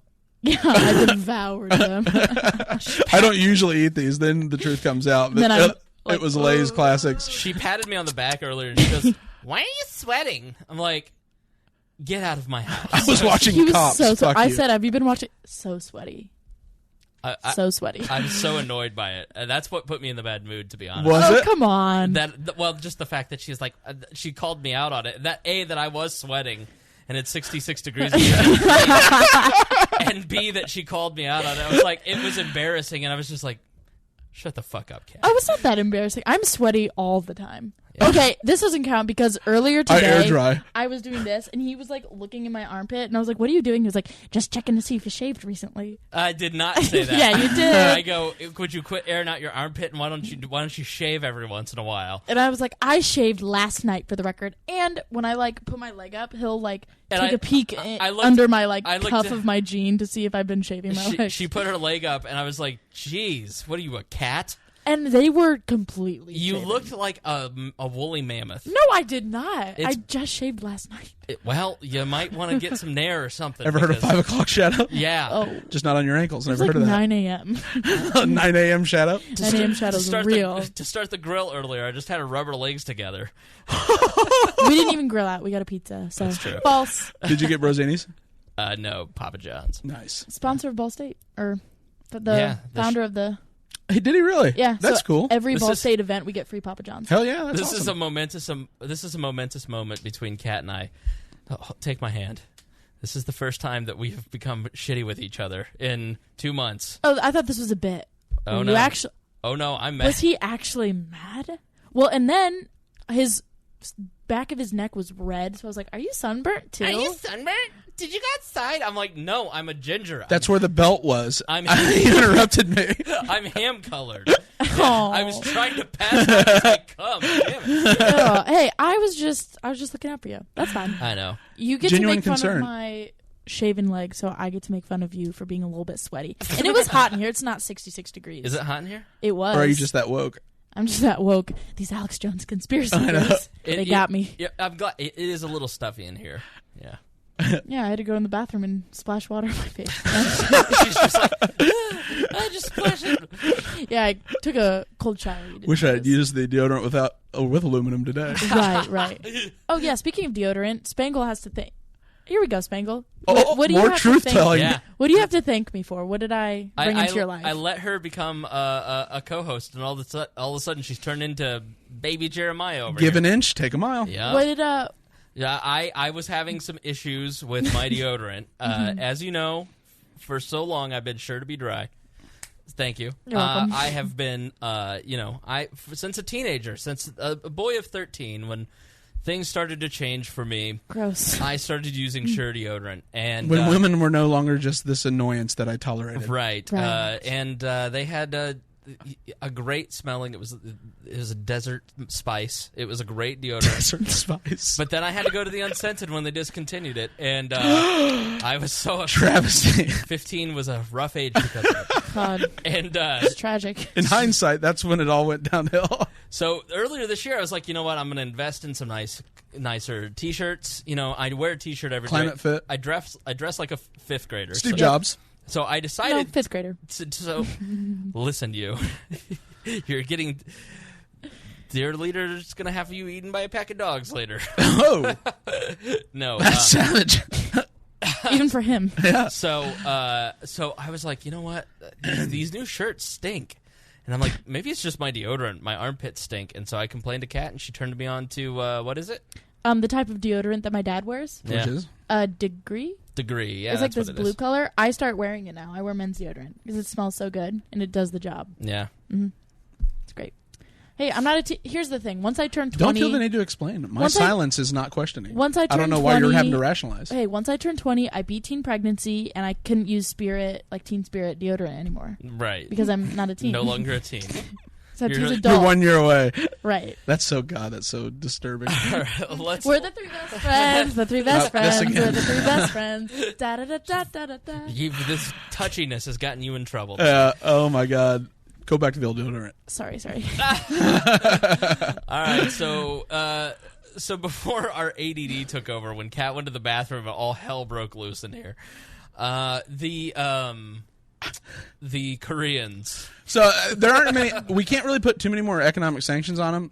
If we want, the military action. It doesn't Right, seem like the military action is too. it's so costly. Like Right. you're talking about, and then you're talking about going into a war, and China's going to back them. Mm-hmm. So then it's another Cold War where it's a proxy war, and we have to back the South with their decision.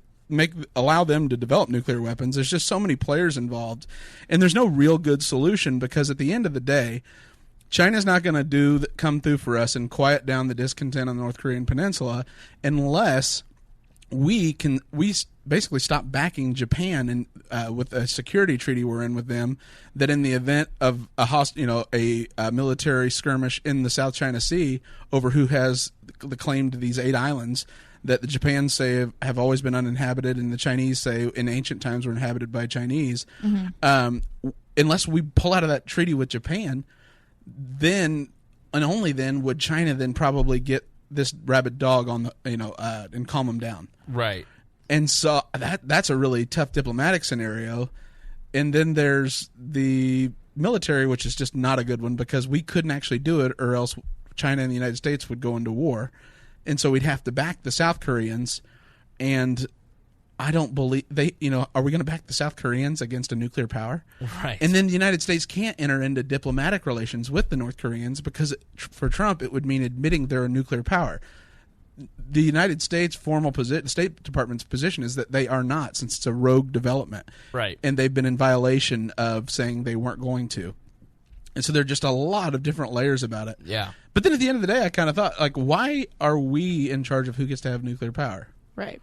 Exactly. But I mean, not that that's a Is it good because thing. we're the most civilized? That's the thing, those were we? kind of the important questions. Why is it that we decide state sovereignty?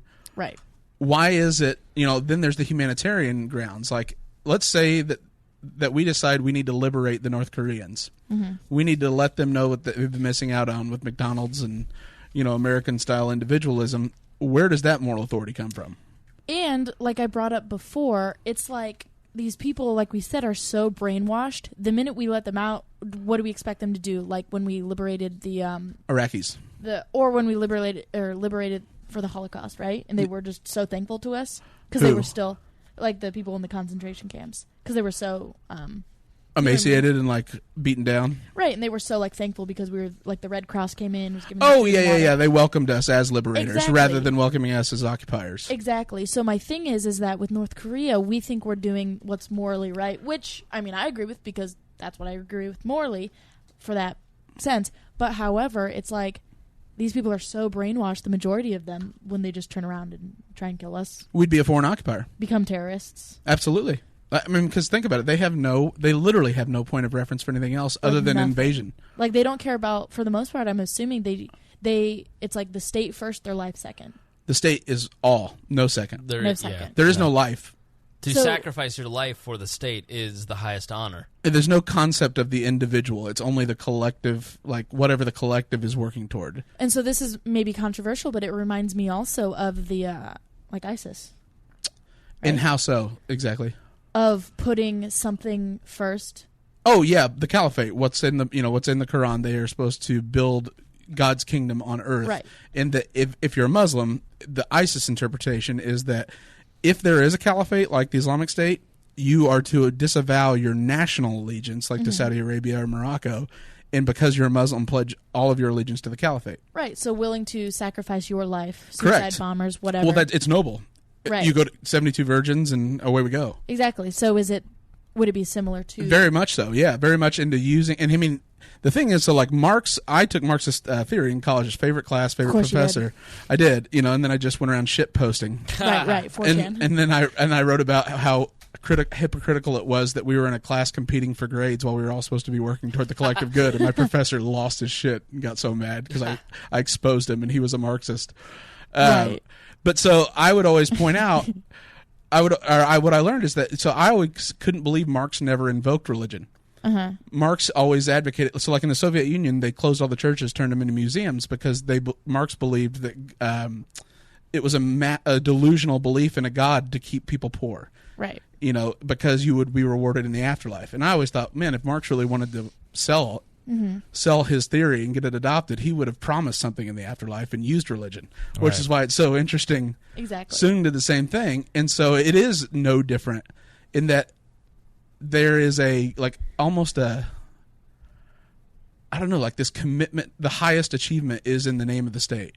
Exactly. And it's a religious belief, even though it's a godless and atheistic religion or system. Right. And I think it's interesting that, growing up, especially in the public school system now, is that, we should feel horrible for the North Koreans. I think one of those viral Facebook videos just went out about a young woman from North Korea crying, talking about how horrible it is. We read these testimonies, etc. But it'd be like liberating an entire country of people who hate us. Right. Of ISIS supporters. Or people just who wonder why you're there. Mm-hmm. And just like Spangle, what are you freeing them from? They're already free. Right. They believe they're free. Right. And like what Spangle said today earlier is, what did you say? Oh, it's like, think about how much of a hassle and how horrible the Syrian refugee crisis is. And probably, 90% of those people are not terrorists. They're just 99.99 whatever. But it only takes one bad Skittle. Exactly, right. And so I just think that's so interesting is we have such a problem with that because, whatever. But a lot of, the entire left is we should open up our borders, welcome them in open arms. One bad seed is not... That's not whatever. A justification. Try to disprove it. But at the same time, they're we should liberate North Korea, blah, blah, blah. But on humanitarian grounds. Every single person in there definitely hates us because they were maybe 99.99 whatever. They're not aware of us. Exactly. So that's the thing is they exist in a vacuum. They aren't aware of like Western style. Like have you ever heard of the book Anthem by Ayn Rand? Yeah. So there is no I. Mm-hmm. In that world, in that book, it's only we. So there is literally no word I. That's how the book ends. Mm-hmm. There's no concept of individualism, and that's how most Eastern philosophies are. Mm-hmm. So when we talk about the individual and individual rights, that isn't the way they believe. That's not the foundation of everything that their culture is based on. Right. It is the collective.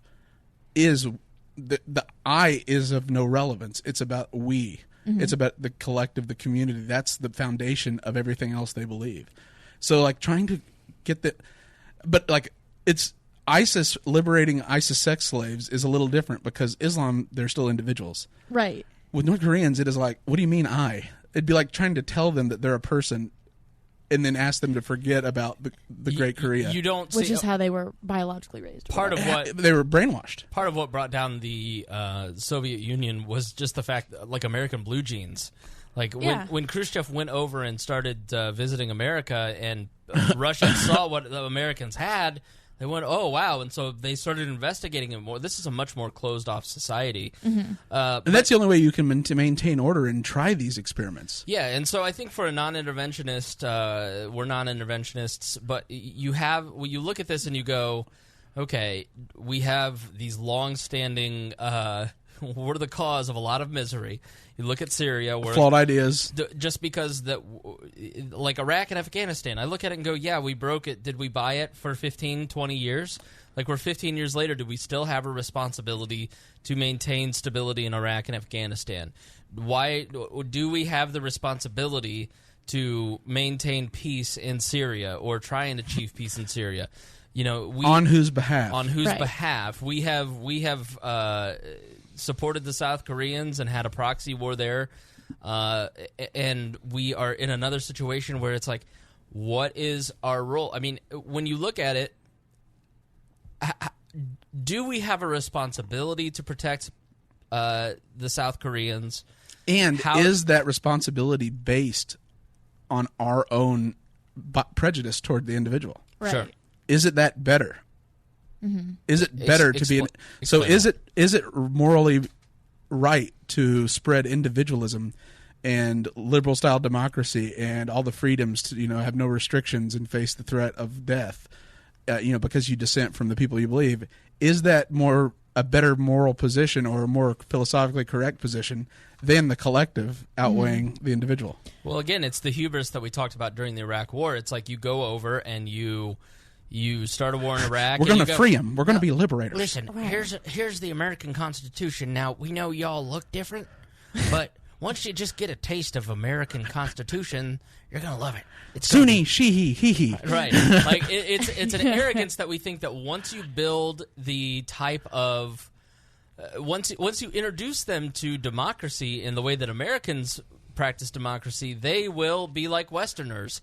And people in the Middle East and in the Far East are not Westerners. And that individualism spreads because you're assuming they're self-interested. You take people who that's been brainwashed out of, it can't grow because there's nothing to grow on. And I think this kind of ties back to the original question we had, which maybe at the beginning of the episode, which was, is there such a thing as unbiased news? And I said there's not.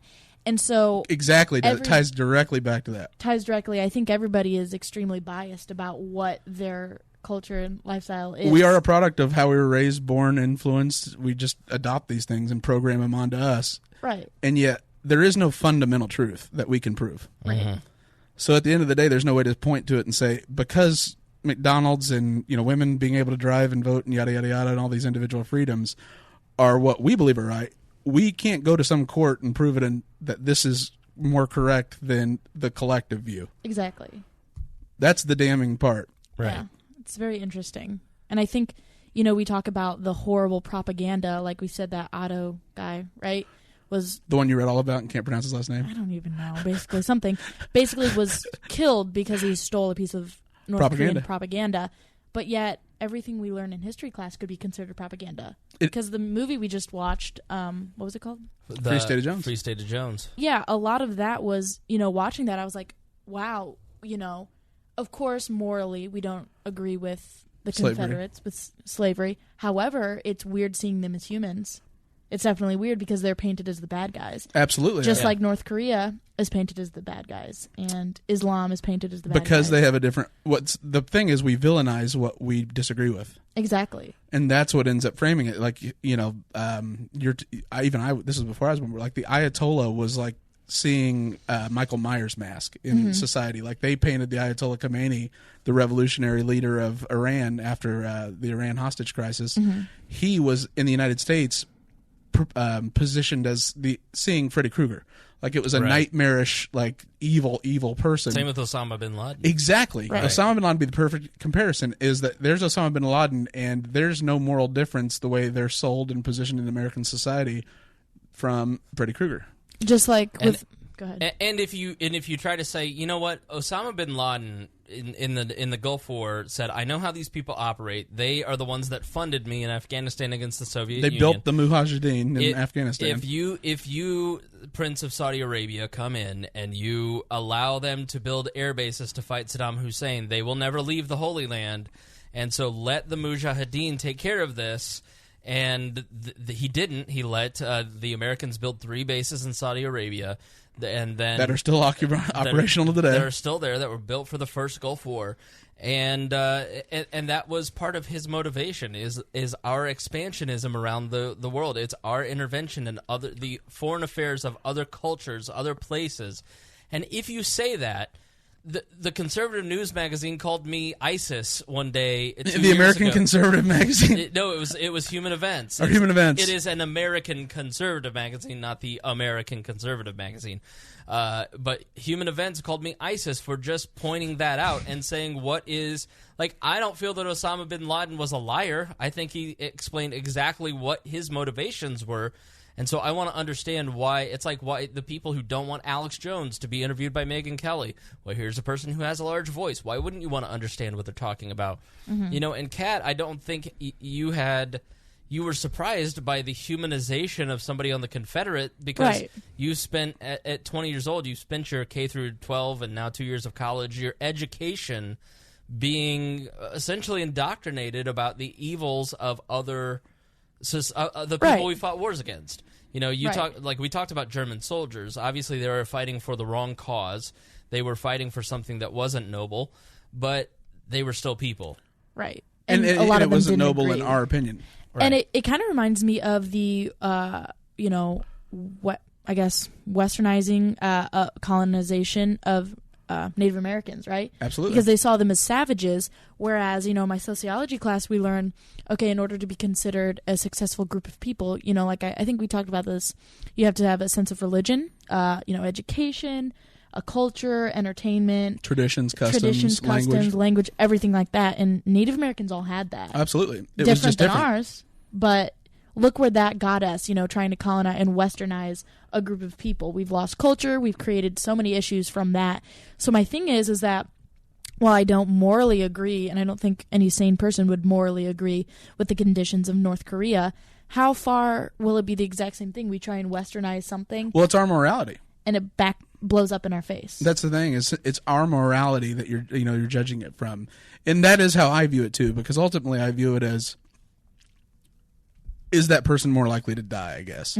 Life versus death is like the fundamental issue. And when any type of behavior is more likely to result in death, in it, whatever the cultural ideals are and the system is, that in itself, since in my opinion life is preferable to death, is the foundation of a more moral society. Right. And so that's why Western individualism, I believe, is more morally superior from almost a practical perspective, in that you're less likely to die.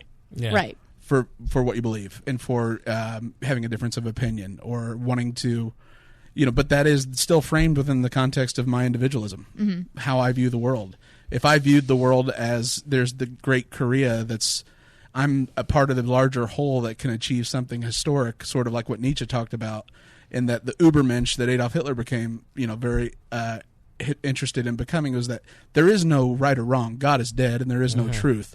It's just, will you be remembered? How great of a thing can you accomplish? Right. And I don't choose to believe that because I still think that life is preferable to death. And so that from there, I look at everything through the perspective of what is morality based on our, will doing this result in you dying? Right. So let's go back to the question of what is our responsibility in this situation? Do you feel any, as a libertarian, a humanitarian allure or pull? Absolutely. I mean, absolutely not. And I'm more empathetic than most libertarians. As an ENFJ, way more. As an ENFJ, and as two ENFPs sitting next to me, we are much more connected to other people and emotions than most libertarians, who are the dreaded INTJs. Ugh. My mortal enemy, the INTJ. It seems to be that you're only attracted to those women. Chloe's an INTJ. I don't believe that she is. I know, she can't be. There's Can't no be way. true. Can't be true. I like her Chloe. too much. Like Chloe way too much for her to be an INTJ. We tease because we know most of you listening are INTJs. I'm much more empathetic when I think about the life of a North Korean. It causes me grief because it is such a terrible existence from my point of view, and by comparison. And I would think that just from the human condition, it is living in a stifled 1984 type society is just, it's bleak. in a world of Technicolor, they're living in gray. But I can't be codependent about it.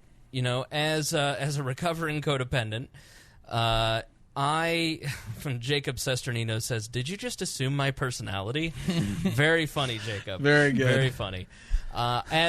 Don't Myers-Briggs me, bro. Yeah, this isn't 16 personalities. Jacob has a fluid personality, and we appreciate that. Oh God, I'm Myers-Briggs non-binary. Trust Right. me. I'm an introverted extrovert. How Gross. original, millennial. Thank you. And I will tell you, it is. What was I about to say? How your empathy makes you feel so bad, and you empathize with their situation, how bleak it is. I'm a recovering codependent. If you don't know what that is, I cannot recommend the book Scary Close by Donald Miller enough. 98% of the population struggles with codependency on some level.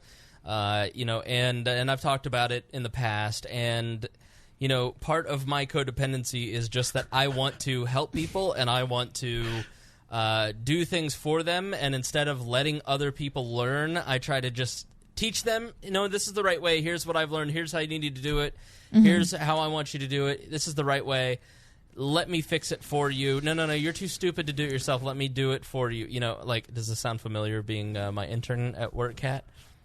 Who, me? Yeah. So I just, I don't want America to fall into that trap, as we continually fall into this trap where we need to do it for them. Those little brown people over there just can't figure it out. Let me free you. Let the superior Americans teach you how to live, instead of realizing that if the North Koreans want to create a different world, then they need to do it themselves. And they largely have. And so, nuking America, we certainly need to exhaust all means to make sure that does not happen. But we also have to recognize that part of Kim Jong-un's game is not destruction. And I think that I would hope that there is a part of him that realizes the consequences of doing that would be absolutely catastrophic for him and everyone else. And the Chinese don't want a war either. Nobody does. Mm-hmm. And so part of his escalation is that he needs to, in the way that Soon united the Koreans against the Japanese, he is using escalation to unite the North Koreans against the United States and the South Korea. Consolidate his control. And so his escalation is not necessarily aggression.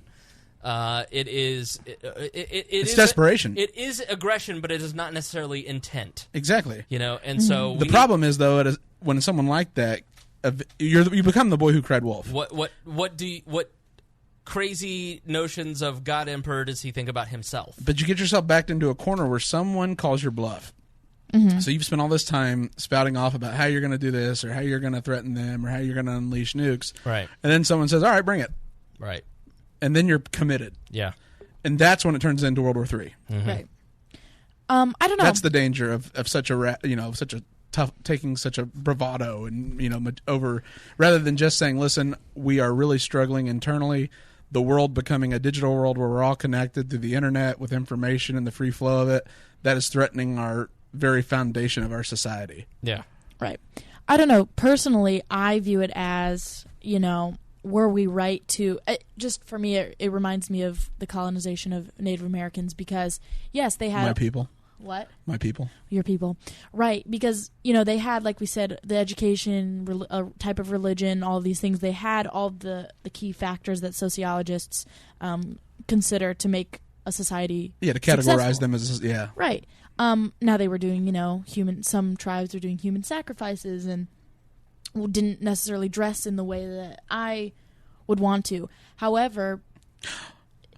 right? But I don't like that aqua color. Their aesthetic was their aesthetic is just not pleasing. I hate the feathers. Barbarians. Ugh. But at the same time, yes, I am a religious, person, but were we right to do that?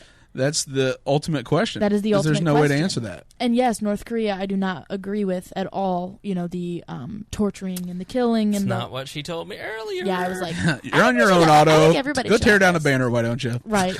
But, I don't agree with any of that stuff. However, look where the history of America and the Native Americans took us. Where does it lead you to? Where will it lead us? Because here's the thing. Back when this happened, white people had guns, Native Americans didn't. Look what happened. Now it's the 21st century. We both have nukes. We both have a platform online. Now the game's different. Now the game is extremely different. This extermination of all of us. And it's not where you can, hide down in the riverbed or wherever from a hydrogen bomb. Yeah, it's a literal bomb. Absolutely. So, and like now the technology's so good with a hydrogen bomb, there's very little physical destruction. It just wipes out all life. Exactly. So it's just devastating. But at the same time, having a nuke's a bit like it's a Mexican standoff to an extent, because if you use it, you're going to suffer the same fate. Exactly. And there is no good answer on this, but it's so important. It's like you were saying, like the tie back to the origins of it it is so hard to break through to most people that their worldview and how they've been raised, that there isn't some supreme council that rules whether it's right or wrong. Mm-hmm. We're all guessing, and it's your best bet. And then you sort of have to each adopt your own, based on the fact. Most people never go down that discovery process, but, based on this, does such a right exist on humanitarian grounds? Right. We all, because of, just being an empathetic or sympathetic person, when you actually personalize the suffering in North Korea, it makes you want to go and just invade and do whatever, the ends justify the means. History teaches you, though, that instinct leads to an ongoing commitment that actually brings you down. Right. Your idealism ends up being also what brings you, what made you popular and made you grow ends up being the same thing that causes everything you've built to fall apart and crumble. Exactly. And so I feel that same thing, but it's me projecting on what the right way for them to live is. Mm-hmm. And it isn't feasible. Like the military options aren't real. Mm-hmm. We're not going to give a nuke to South Korea because then they'd nuke each other. Right. At the end of the day, it's a I don't know what ends up happening, though, because he's trying to maintain ironclad control and has to for it to continue to exist. Mm-hmm. Because the one thing about Western-style consumerism and individualism is that it does tend to be adopted rather rapidly. Mm-hmm. Because I think humans are, at the end of the day, we're going to be self-interested because it's a survival thing. Mm-hmm. And so that just sort of develops and grows into a very, Western consumerist ideal and like what we like, and having diversity of choice and having, all the different options, even though we may not use them. The cultural invasion of these things, like happened in the Soviet Union, are sort of inevitable. And so since the internet is as prevalent as it is, and there's just no long-term way to prevent any type of that seeping into their culture, it's probably inevitable a military conflict results. Mm-hmm. Because that threatens their very existence. Right. Right. So I wish I could. Sanctions? Ultimately, we'll probably cave on Taiwan with China, and then that'll buy us 10, 15 years. Sure. I mean, then it'll happen again. I don't know if you want to start wrapping up on this. Yeah. Ultimately, we need another natural land crisis, like it happened in 2006, the mass flooding and famine. Mm-hmm. Yeah. And then aid being the way in to establish relations and exposure to their people. In my way of thinking, I hate to say that, but go ahead. I was going to say, do you think it's similar to very interesting when we were watching the shows about it, the 40s and 50s probably Japanese people were considered evil. They were considered Nazis. And now it's like a second home. Absolutely. So Toyota and Honda, the two top sellers, or no, Toyota's the number one selling car in America. Exactly. And only took 30 years. We dropped the nuke on them, and they came out with the Museum of Peace and all their stuff. So I feel like because Japan is a small island, right? North Korea is a small country. So part of me is like, okay, if we drop the nuke on them, will that just fix it, just like it did with Japan? Unfortunately, our ally, the South Koreans, who we demanded be created, it would affect them. Exactly. It'd be like hitting Savannah, Georgia with a nuke and then hoping Jacksonville didn't suffer any fallout. Right. So I guess my kind of thought is this isn't a simple problem like it was in the 40s where we just ended, we got back for Pearl Harbor and we just kind of ended the Japanese because we broke their back. because all of their allies were gone, right? Well, I mean, Nazi Germany was trying to fight too many fronts, and so that was their main ally, obviously.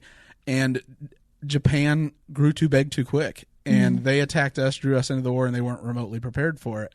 But that was an ideological war. Yeah. And like, to win an ideological war, to win a religious war, or to win any type of philosophical or like ideological war, like the spread or adoption of communism, you have to break the back of their opponent, and it's total war. There is to kill off an idea is the consequences have to be so extreme that the very thought of continuing on that idea threatens your life. Right. And most leaders, almost any person wouldn't want that type of decision. Right. Because I'm sure Harry Truman stayed up the rest of his life thinking that he cooked that many Japanese. Absolutely. And it was to save American lives, because more and more American soldiers just would have kept dying. Right. But at the end of the day, someone has to make that call. Mm-hmm. And so to win an ideological, like the communism in North Korea, it's inevitable. Information spreads and it will get there. Yeah. Right. It's just a matter of time. But for other things like religion, like ISIS, that isn't something you can beat with drone strikes. Right. It just further inflames it, and then prevents, you might buy yourself a little bit of a reprieve from the constant warfare, but it is an end destination that one side will win and impose control absolutely. So our out for the issues with North Korea and ISIS, these extremist ideologies, our out would be either some huge catastrophic natural disaster where you can open up ties, since there's no existing dialogue, to where we had to see. And here's another interesting... We need aliens. You ever seen Independence Day? That's how we fix it. Bill Pullman's speech, ISIS, it all goes away. Well, mankind. And I think it's interesting because I think it's because of the way that just our society is never hearing the libertarian viewpoint on this, is that for some reason, I'm 20 years old, and the idea, and I consider myself fairly up to date with politics, the idea of putting aside the differences and working together with these strong people like North Korea and ISIS never has entered my brain. It's always been, we have to destroy them. Yeah, we win. We have to beat them, because that's how the mainstream media is, going back to that. So I think it's interesting to just hear that point, is what if something that both of us couldn't control happened, to where we were forced to open the gate and work together. And that would be an existential threat to humanity. Would be, eventually any ideology wipes away once it's life and death. That sort of reframes everything in the terms of, maybe I shouldn't go shoot this guy. I might need help in beating whatever threat threatens all of us. Right. It's that the gravity of such a situation, or like how grave of a situation that is, sort of clearly defines everything for once and for all. Right. Yeah, and for me, it goes back to the American Revolution. I think if you look at information in that time period, you had enlightened men who were part of a colony who had access to John Locke, who had access Thomas to Paine. Thomas Paine was able to spread information. Ben Franklin was able to write. You had people reading Cicero. You had all that freedom of information, and information is what sparked the American Revolution. Economics sparked the American Revolution, and the use of force and violence and war were the absolute last resort, and only when they felt that they were pushed to the very end and they had to defend their right to be a free and independent people. And I think that it is in a situation like North Korea, it is the question I think that I don't know that we did a great job answering is this. For the North Korean people, we owe them nothing. We can set up Voice of America towers. We can feed them information. But the choice for them to live with the Kim Jong-uns of the world is their choice to make. It is... the question becomes then, do they have such a choice the way they've been brainwashed? It is up to them. Are they aware of it? It is not up to me, Chris Spangle, sitting in Indiana, to fix that problem. It is not up to anyone in our audience listening. If people do feel passionate about that and they want to go to North Korea and try and solve that problem, go for it. Don't stay up till 3 and drink in the lobby. And don't steal a flag off the wall. Yeah. But freedom in North Korea is just not the job of the American government and the American taxpayer. Now, what do we owe the South Koreans in that we have been involved in a 50-year escalation and have in creating a military competition, we have forced both South Korea and North Korea and the Chinese and the Japanese into a situation where everybody felt that they had to be armed at a greater level, and an arms race. An arms race, essentially, in this region. So what do we owe the people of South Korea? And I think that for how long? And for how long? And that is always the tough question for non-interventionists and libertarians in the modern age after 100 years of neoconservatism and globalism through liberalism. Where you've had and listen, if you go back and you watch these Civil War movies or you watch World War II documentaries and you see the carnage of World War II, for instance, we don't have that kind of carnage in a mass scale. We don't have 10% of the population, 2% of the population dying in all of these massive, large-scale escalations. So in some ways you do see globalism working, but I would argue that it's not because of the UN and global governance. It's because we, as Americans, have opened up markets, and the economy has, and our leaders have done things to enrich the third world that have made people more peaceful. When people are working towards their own personal desires, their own personal goals, they're self-interest, allowed to prosper economically in a way that they see fit, people become more peaceful. Absolutely. And so military intervention only does it only creates more military arms races. Every time you intervene, we intervened and defeated Nazism in Imperial Japan. Right. We created the exact same situation in Israel that we created in South Korea. Mm-hmm.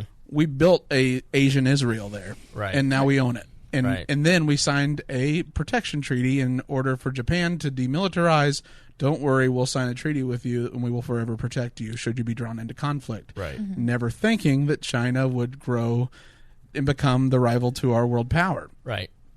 And that, China backs North Korea. They didn't think and anticipate such a scenario arriving where the South China Sea will be contested. So now China, who we usually rely on to quiet the North Koreans and keep their madman from threatening to nuke us, well, we can't give back Japan in an escalated military conflict because then all of a sudden we're at war with the people we need to shut off the rabid dog. Yeah.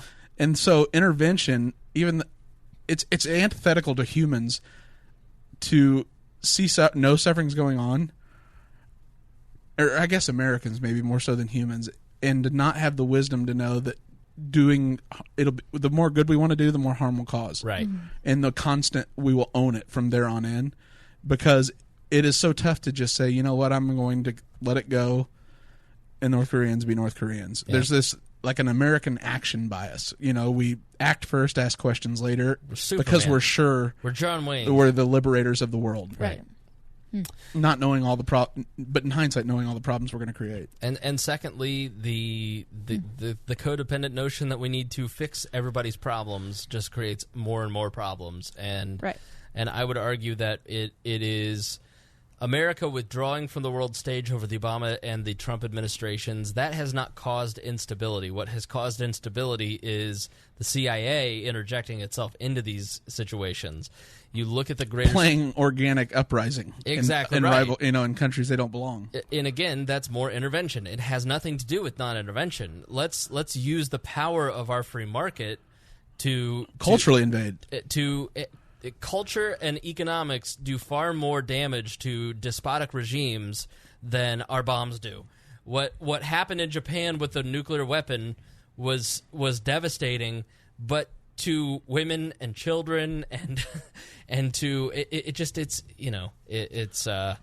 the reason that we're friends with Japan is not because we scared them into submission. It's because we started buying shit from them. Absolutely. And, economics, like we always talk, is the foundation of all things. Yep. And the very actions being driven by this dictator, by Kim Jong-un, are completely driven by not an economic depression, because that's their constant state. Yeah. It is knowing that it is unlikely he will be able to maintain control and feed his population and avoid starvation uprisings. And it's once people start starving, there's going to be societal discontent, no matter how much you've been brainwashed. Because then it's I can't eat and I'm not going to starve in the name of the state. People get desperate, and the Hunger Games, right? Exactly, precisely. And so ultimately, there are these rebellions. And because of the economics of them not being able to subsist entirely on aid from China and internally by not trading with anyone, they are desperate, and he will continue to get more and more rabid and radical in his acts because he has no other option. Right. It's either open up to markets, concede, and begin the descent to less control, which ultimately ends in the opening up to the world order, or it means almost like a martyrdom where I don't care, I refuse to let what my grandfather built end, and I'm just going to, if I have to die, and we're going to burn the whole damn thing down. Right. So Kyle wants to know, what are you going to do? Just wait around for Kim Jong-un to nuke the West Coast, Greg? What am I going to do? Yeah. Absolutely not. Well, how do you keep him from nuking us? Because basically, I would tell Japan to pipe down about the South China Sea conflict. It's inevitable. China is the rising power. Japan is the declining power. Mm-hmm. China is going to control the South China Sea, period. Therefore, we will either give them a concession on Taiwan or give them a concession on the Japanese backing of military conflict, and then have Z quiet the rabid dog for 15 years. Did you just assume my gender? Yes, Z Spangle. He checked. Spangle is masculine. He wants an ungendered checkmark box. Oh, right. I don't know. What was that story about don't identify that was in the news this week? They had the first genderless baby. Oh, yeah. Oh, yeah. Canada. The parents, decided not to. It's a gender unknown. Of course you read that. I read the headline. Snowflake. Did you write it? No, but that's what I would do, is at the end of the day, we know how this ends. Yeah. We don't want war. China doesn't want war. At the end of the day, we both have to save face. Japan needs to... China's going to rebuild the Silk Road. That's their goal. So they're going to control sea trade there. So we're either going to cave on Taiwan and not sell them more military, sell them more military weapons, or we'll tell the Japanese to amend the treaty and condition it upon certain conflicts or conditions being met, and then Kim Jong-un shuts up for 15, 20 years. See the rebuilding that's gone on in China? It's because China isn't trying to play the world's policeman. They're more capitalist than us. And so they are able to focus more on rebuilding their economy and building an economy out of a communistic state at a rapid rate, and it's because they're not spending so much money on weapons and arming the rest of the world and going over and try. And so it's not a question of war or no war. It is a much more complex situation, and so you can have a diplomatic solution. Mm-hmm. Let's not ever fall back into the trap of the Iraq War and look at where that got us. Our last century. And you go...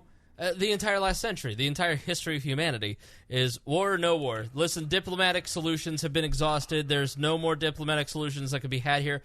No, George Bush wanted to start a war. And so that was a great propagandist point, but that was not the truth. Never is. Never is. At the end of the day, it's about everything stems from resource control. Mm-hmm. The next thing are going to be navigational ways like the South China Sea.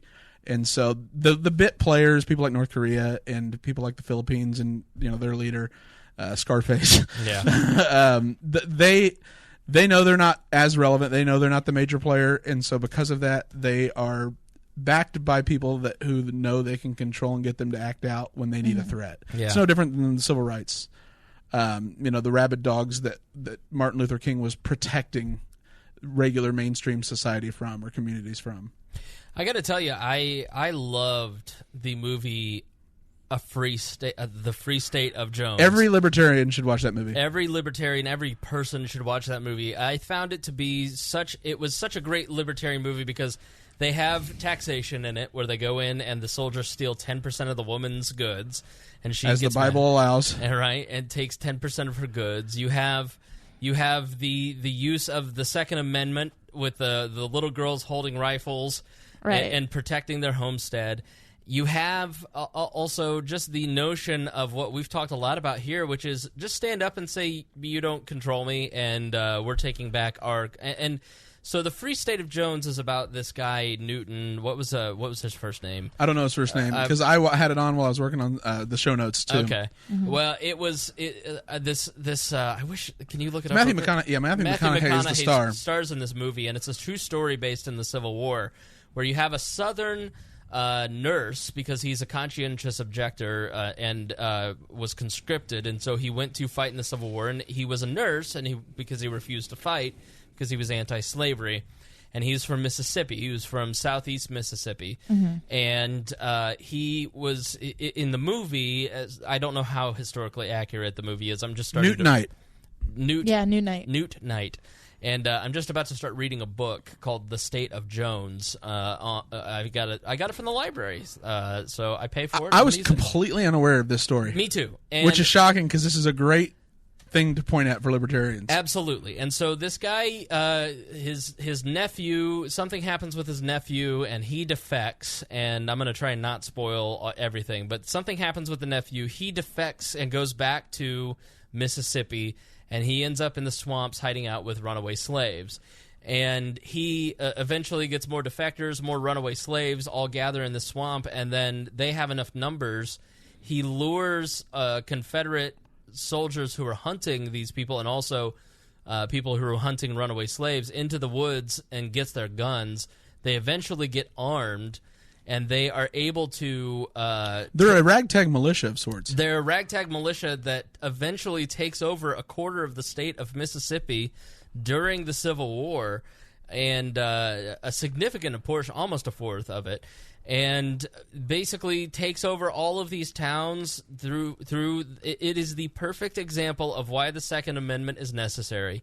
And it shows what happens when people just decide that it goes back to the story that I've told a lot of times about my origin story of libertarianism. Essentially, the first notion of being a libertarian came in my 11th grade history class.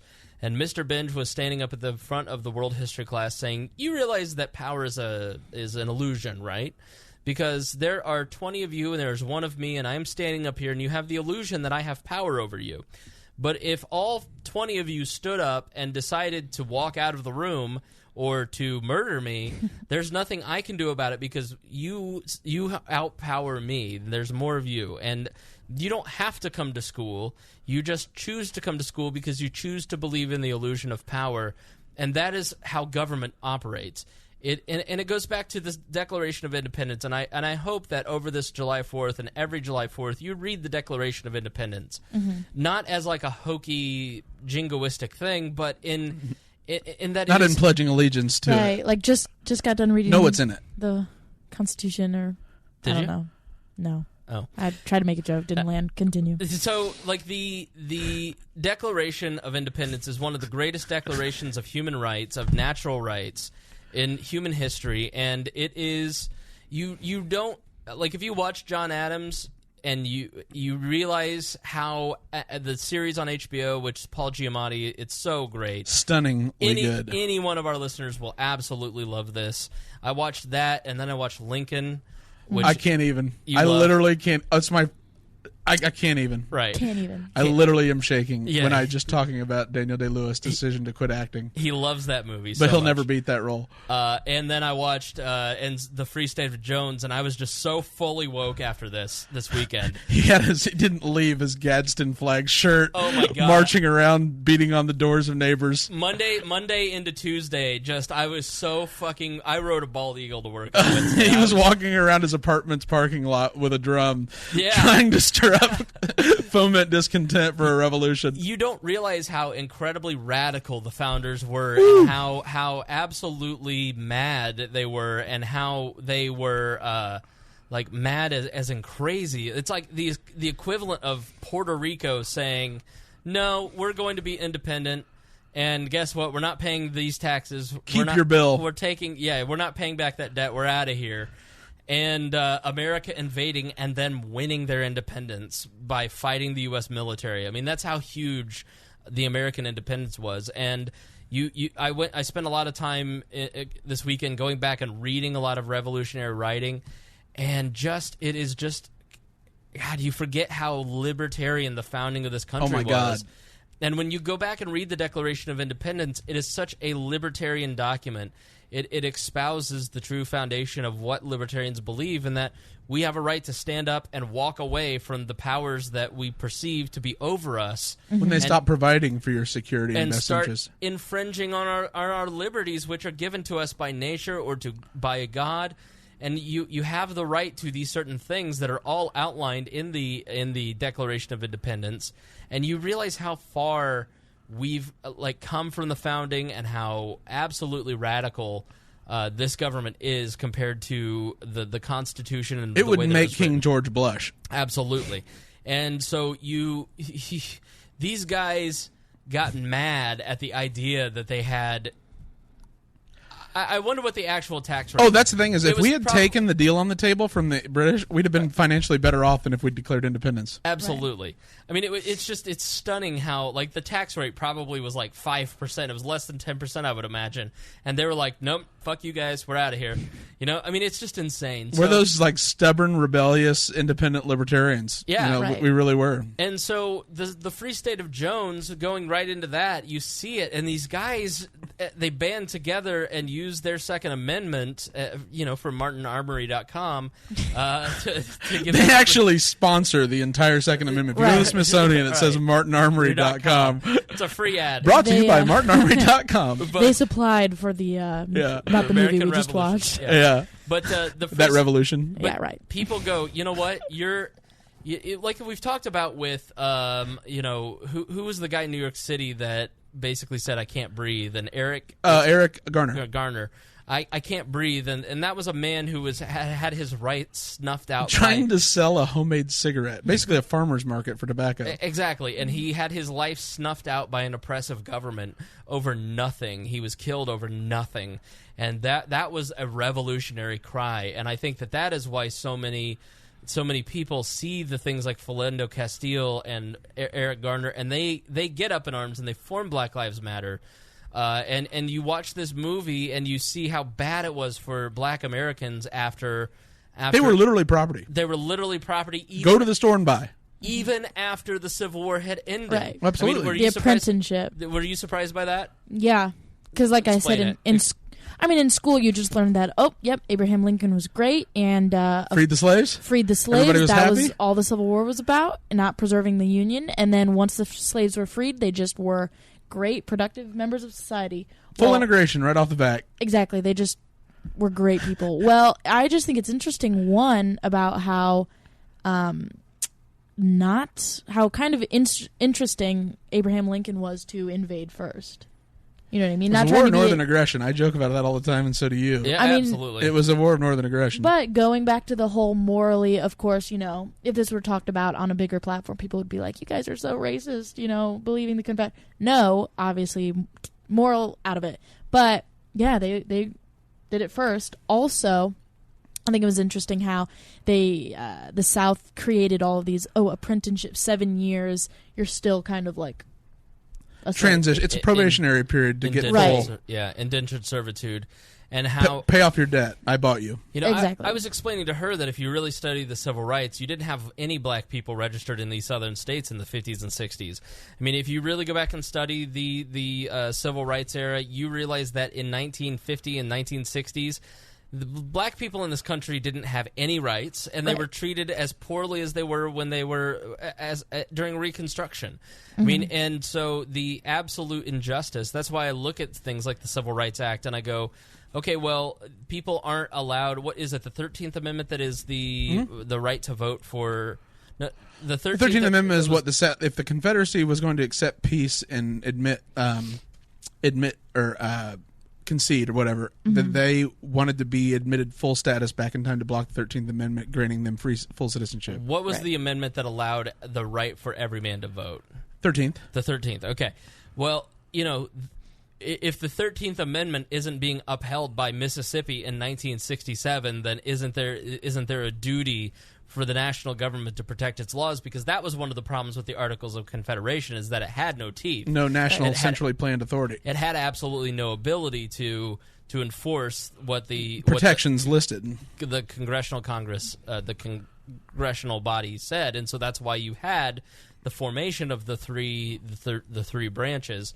The 5,000-Year Leap, I think, is a great book. I read that by the pool this weekend too, contributing to my wokeness by Cleon. You're so star-spangled free. Oh, I'm fucking free like you wouldn't believe. I have red, white, and blue painted all over my ass right now. Nobody will see it, but I just stand in the mirror and look at it and realize how fucking free I am. So Gross.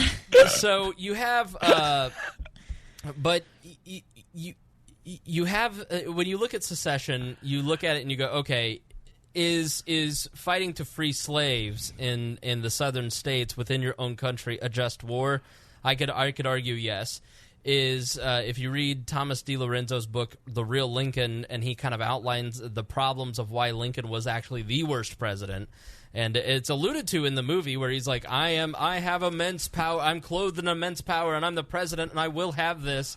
Right. I mean, he was granted war powers, but they'd never been defined. Exactly right. So they're subject to interpretation. So he took it, and so in many ways, he is the person who expanded the executive branch and completely perverted the foundation of this country and limited government and standing armies, and was just a very destructive person in terms of how the growth of the United States government. A very foreign policy-minded position was its intent. You were to handle the international affairs and that type of thing, not necessarily domestic. That was granted to Congress. And this was clearly something where his interpretation of the domestic threat was a rebellion domestically. Right. And so that's what really changed it really changed the focus of the presidency. Yeah. Mm-hmm. And then at the same time, too, you got to remember what Jefferson Davis and the Confederacy did by the letter of the law. And from like compact theory, since the states created the federal government, because that was what happened. That is clearly what happened. Are they bound forever to that contract? Right. And so, by the letter of the law and the principle, they had that right. Right. Lincoln struggled with the idea of that. In order to save it, I have to shred every single. Because it's a threat to the Union, I have war powers that allow me to essentially do anything in its preservation, because if it ceases to exist, I have failed as president. Right. I'm only president of a Union. And so he suspended habeas corpus. But knowing that, he also did it prior to seeking re-election, because he was so conflicted about it and what he had done. And the Emancipation Proclamation, under military times, freeing slaves, he had acknowledged they were property. Right. So when a peace was reached, they would go right back. And that's why the 13th Amendment had to be passed before they accepted the Confederate States back, or else they would go right back to being property. Yeah, because legally. Because he confiscated them as correct. property. By doing so, he acknowledged they were property. Right. And so he was so conflicted by it, he made sure that he had done that a year and a half before re-election, because he knew at the end of the day, no matter what the judges will say or whatever will end up being the legal repercussions, in a democracy, the people will decide. I'm accountable to them, which is why he ran on the National Union ticket. And so then you had the formation of the Republican Party from then on in. But Lincoln very much was conflicted by it and knowingly did shred all over it. I mean, abused and violated every single tenet. He amassed armies on the southern border. I mean, he invaded his own land. Yeah. But once again, it goes back to, was morally we agree, but look at how history works. That's the big difference. Yeah. And you even see it in the Gettysburg Address. And this goes right back to Independence Day, is constitutionally Jefferson Davis, in a court of law, a fair court of law, probably would have been fine for the Confederacy to secede. So in it, rather than citing the adoption of the Constitution in 1787, he says 7 years ago, 1776, the Declaration of Independence as the foundation of the country. Right. Not the actual Constitution. Right. Because he's appealing to our spirit, I am knowingly violating the Constitution in the spirit of the original formation of our country, which I consider to be 1776. That's exactly why he cites it. Wow. Okay. And I just think it, like I said, it just goes back to the colonization of Native Americans, the whole North Korean thing, and now I guess you can think of that, is morally we think one thing, but these are all things of history. The Bible has slaves. Exactly, and look how these things have turned out. And obviously, this is not a pro-slavery. That was last week's episode, but but Depends on the but people also forget the primary supplier of slaves to the slave traders were warring tribes. right, So it wasn't like the white men went into Africa and all of a sudden started capturing people. They were sold to them. They were domestic suppliers in Africa.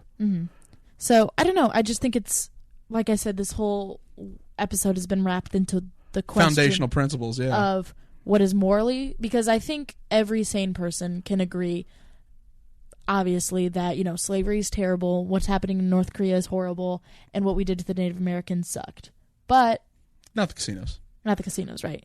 But at the same time, we're conflicted, because look at history, look at those 3 events, look at all the, I guess, good that's come out of a lot of it, but What's actually good? what's actually Who decides? good, who decides? Right. Hard thing to...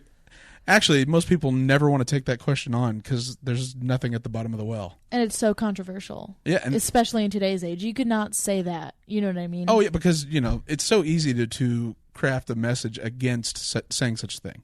Right. It's the easiest thing in the world, like Civil Rights Act, right? Like Rand Paul saying, when he went on Rachel Maddow and said, "I don't believe that anyone should have to sell, like a racist store owner should have to abide by the Civil Rights Act. I think that's overreach by the government." Immediately the backswell was enormous. But at the end of the day, people had never considered such a thing. Like, should we force people? Should Gary Johnson have to bake the effing cake? Right. Like that's the exact same principle he was taking on in that. And people don't want that, because once you start getting into that, it becomes ambiguous. Yeah. Everything's ambiguous. People hate ambiguity. They want certainty. This is what this says. This is how I live my life. This is what I'll be rewarded with. Right. And the way our society works is we're believing, in a way, taking an unbiased scientific approach to this. Our Western society, Western culture is believing propaganda. Right. A different, completely 100% different side of the spectrum propaganda than the, communist dictatorship. All propaganda is just a worldview to the extreme. Exactly. And we're on 2 different sides. We believe what we're doing is right. They believe what they're doing is right. And neither one of us can point to anything and say yes. Right. And we can say, well, we're not, enslaving our people and killing them. But those Marxists that I'm friends with on Facebook could say, well, the war on drugs did this. They well, the reliance of food stamps and the pushing of GMOs and whatnot is doing this to our people. Corporate bailouts, basically, is Corporate what it was. bailouts. So I think it's just a very interesting point. It is. I mean, it's all ultimately, the perfect thing is food stamps, because it was guaranteed sales for the biggest corporate lobbyists and food conglomerates there were, and they could package it in, well, it's about the poor, starving kids, even though 30% go unclaimed. They still get paid for them. They just go unclaimed and unused, because that's calculated into their profit, and they have to meet shareholders, and those shareholders are actually insurance companies and government pensions. So it's sort of this big incestuous web to an extent, but yeah, it's very rare that there's an objective environment without judgment where a conversation can happen around these foundational principles that get right to the heart of it. And especially people hate it, though. Every time I've tried to have this conversation with someone who's needs that rigidity and that certainty in certain aspects of how to live their life, it doesn't even matter. Like, they can't ever they can't reach the logic because they're so incensed by the emotion. Right. Yeah. And so they just have to be like, no, you're just wrong and I don't care. Exactly. I don't want to go there.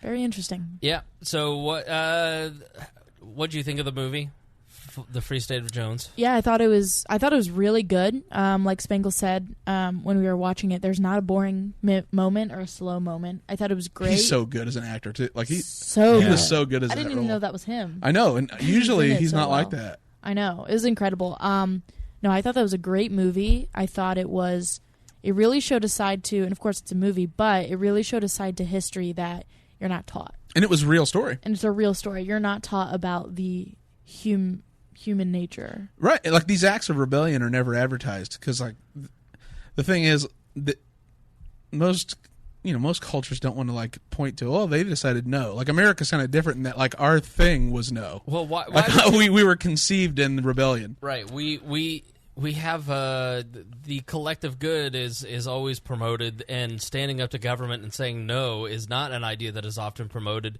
And this is literally people using guns and to fight against taxation and oppression and say, no, I am in control of my own life. I'm standing up for myself. And so well reasoned and justified. And so well done. I mean, it's a great movie. It got absolutely destroyed by critics. It's on Showtime. Really? Every time. Every single time there is a like anytime, honestly, you're a conservative movie, like that Kirk Douglas movie, anytime it is not liberal. Oh, yeah. Uh, From the liberal worldview, the collectivist worldview, it is just destroyed. Well, look who controls the media. I won't go there. Yeah, thank you. I don't want you to sing. Make me so uncomfortable with that. Oh, I didn't say anything. Whoa! I didn't sing a song.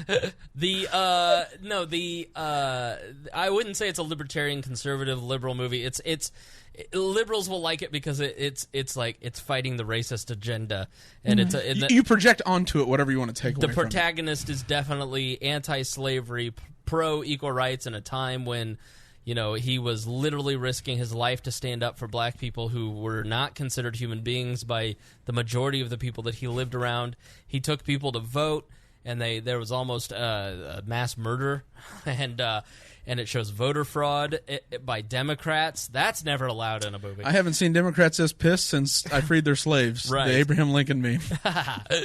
So it is a fantastic movie. It's on Showtime, but man, honestly, if you don't have Showtime, just buy it. I promise It's worth it. You will watch it. Great film. I watched it yesterday and today. I've watched it 2 days in a row now. I just really liked it. It's a lot. so funny when you think about like The Patriot, which runs all on Independence Day, right? Which is the American Revolution story, or a creative license on it, and then you show the Free State of Jones. One is just absolute American propaganda, USA. Right. The other, if it had been for a different cause rather than slavery, would have been seen as treason. Yeah. Right. Well, I think that if you watch The Free State of Jones, it shows the complexity of a secessionist idea, which is what I'm saying. Stand up to the government and say no. Like Doesn't it show you, though, you have to be armed? But you have to be armed and you have to be ready to fight, because you are going to have to fight to, when the American, willing to die to get your freedom. The American Revolution happened and there was a war. It wasn't because anyone was invaded. It was a defensive war. It was us protecting ourselves from an aggressor. And that is the American ideal, and that is not interventionism. It is not laying down and waiting for someone to hit you.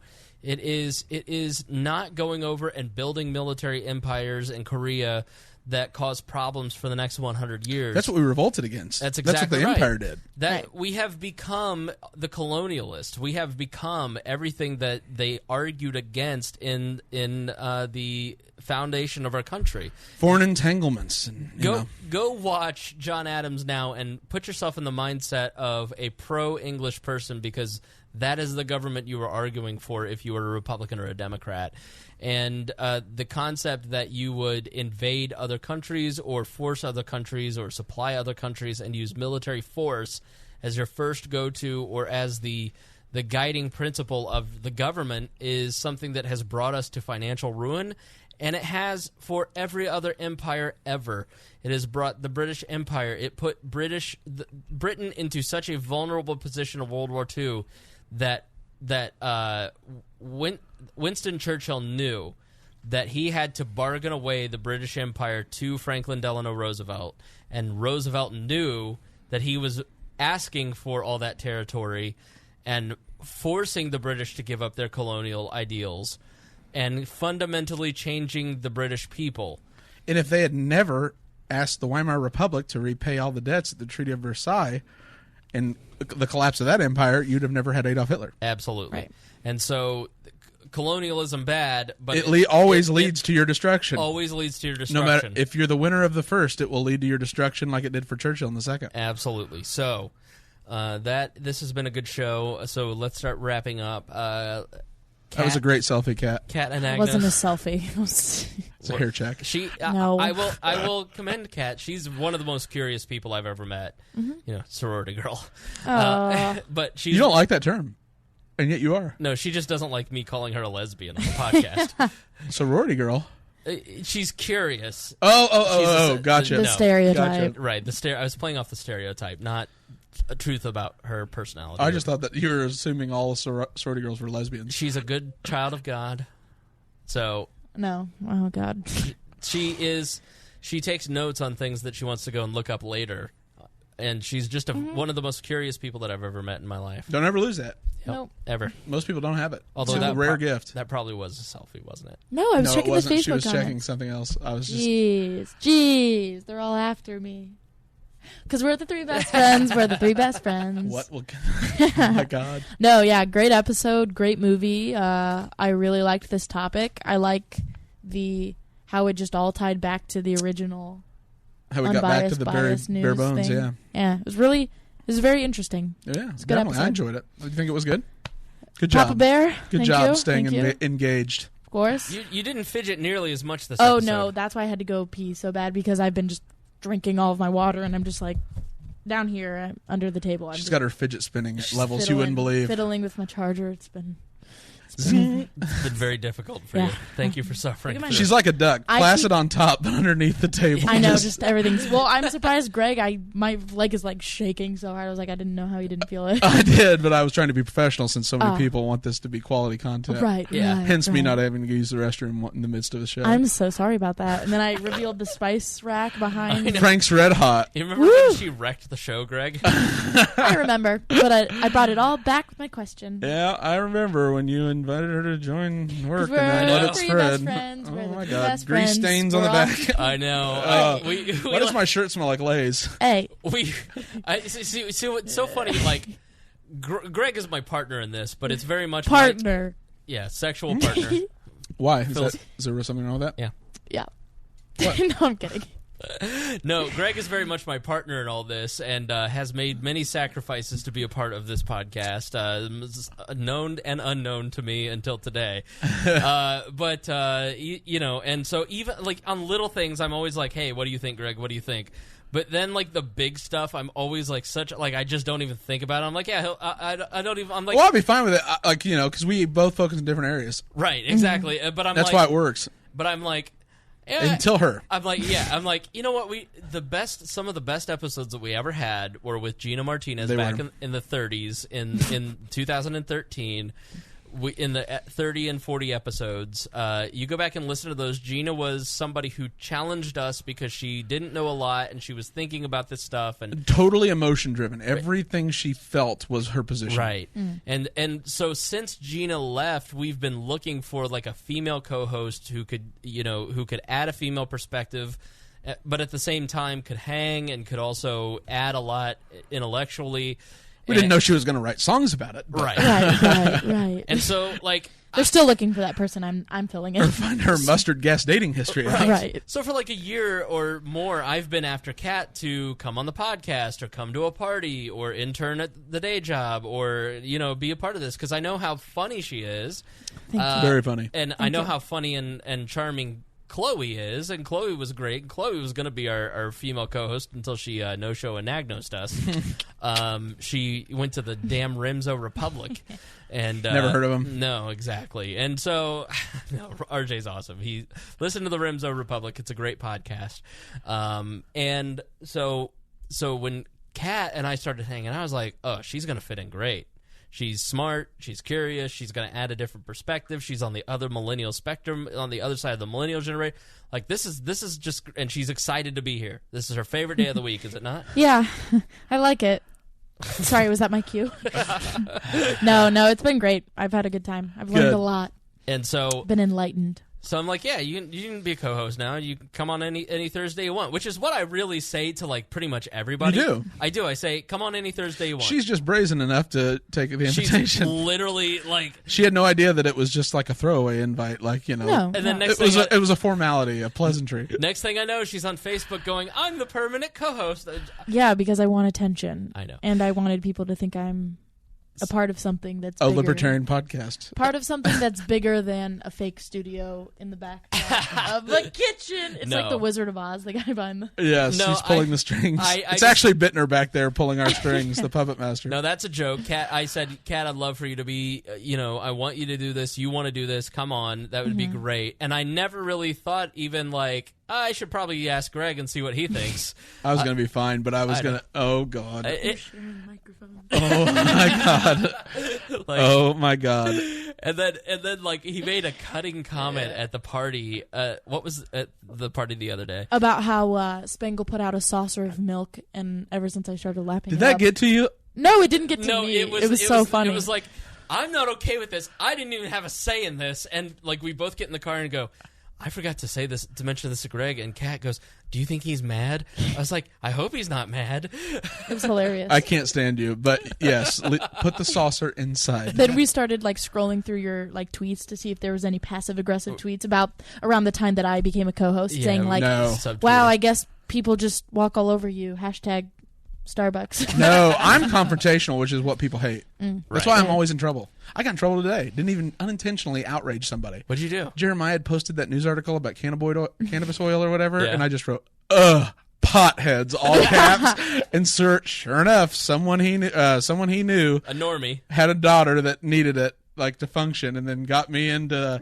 I honestly didn't even mean it. There's a podcast that I do. There's an episode on it, like, About I think CBD oil. I think it's horrible. And then Jeremiah was just like, "Oh my god!" And then Joyce, his mom, got involved, and I was like, "I have this incredible capacity to enrage people." Oh, and my mom was trolling people on Facebook. Did you see that's that? a fisherman can spot a fisherman from afar. When I met your mom, I was like, "Oh, we could have gone to the same shit post college."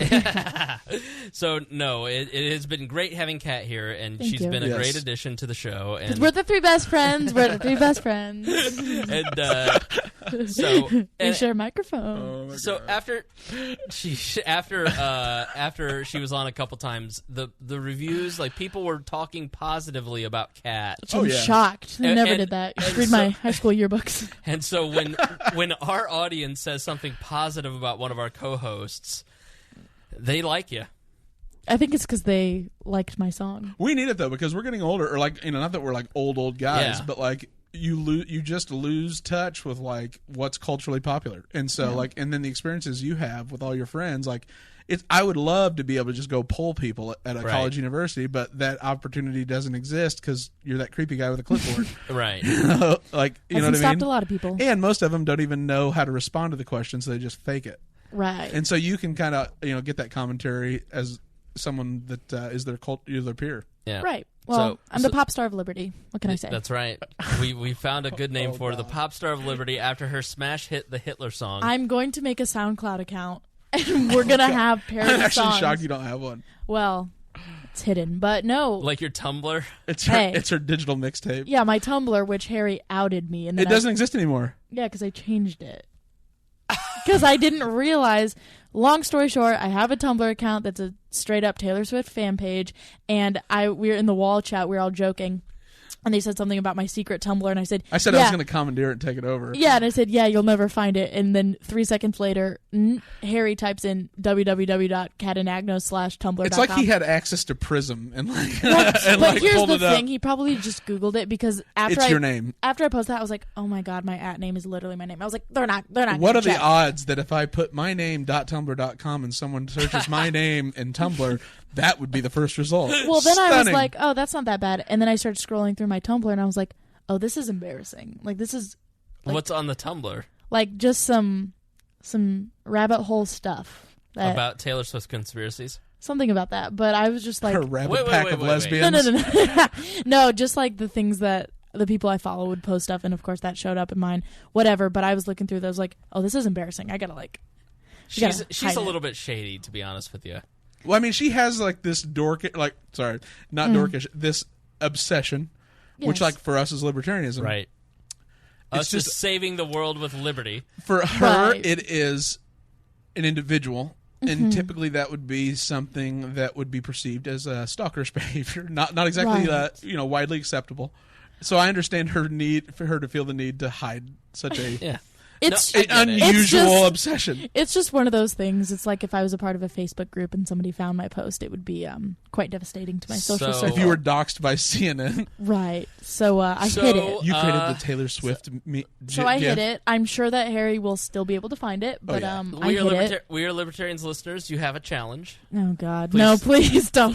Tadolf Swiftler at tumblr.com. I hid it again. She is. Did you make it private or did you just change? She the changed the name? domain. No, I so I tried changed- to click on it. I was going to screenshot it and then bring it changed tonight. it. And Sure. She's on Tumblr at least half the day. I'll show you what it looks like.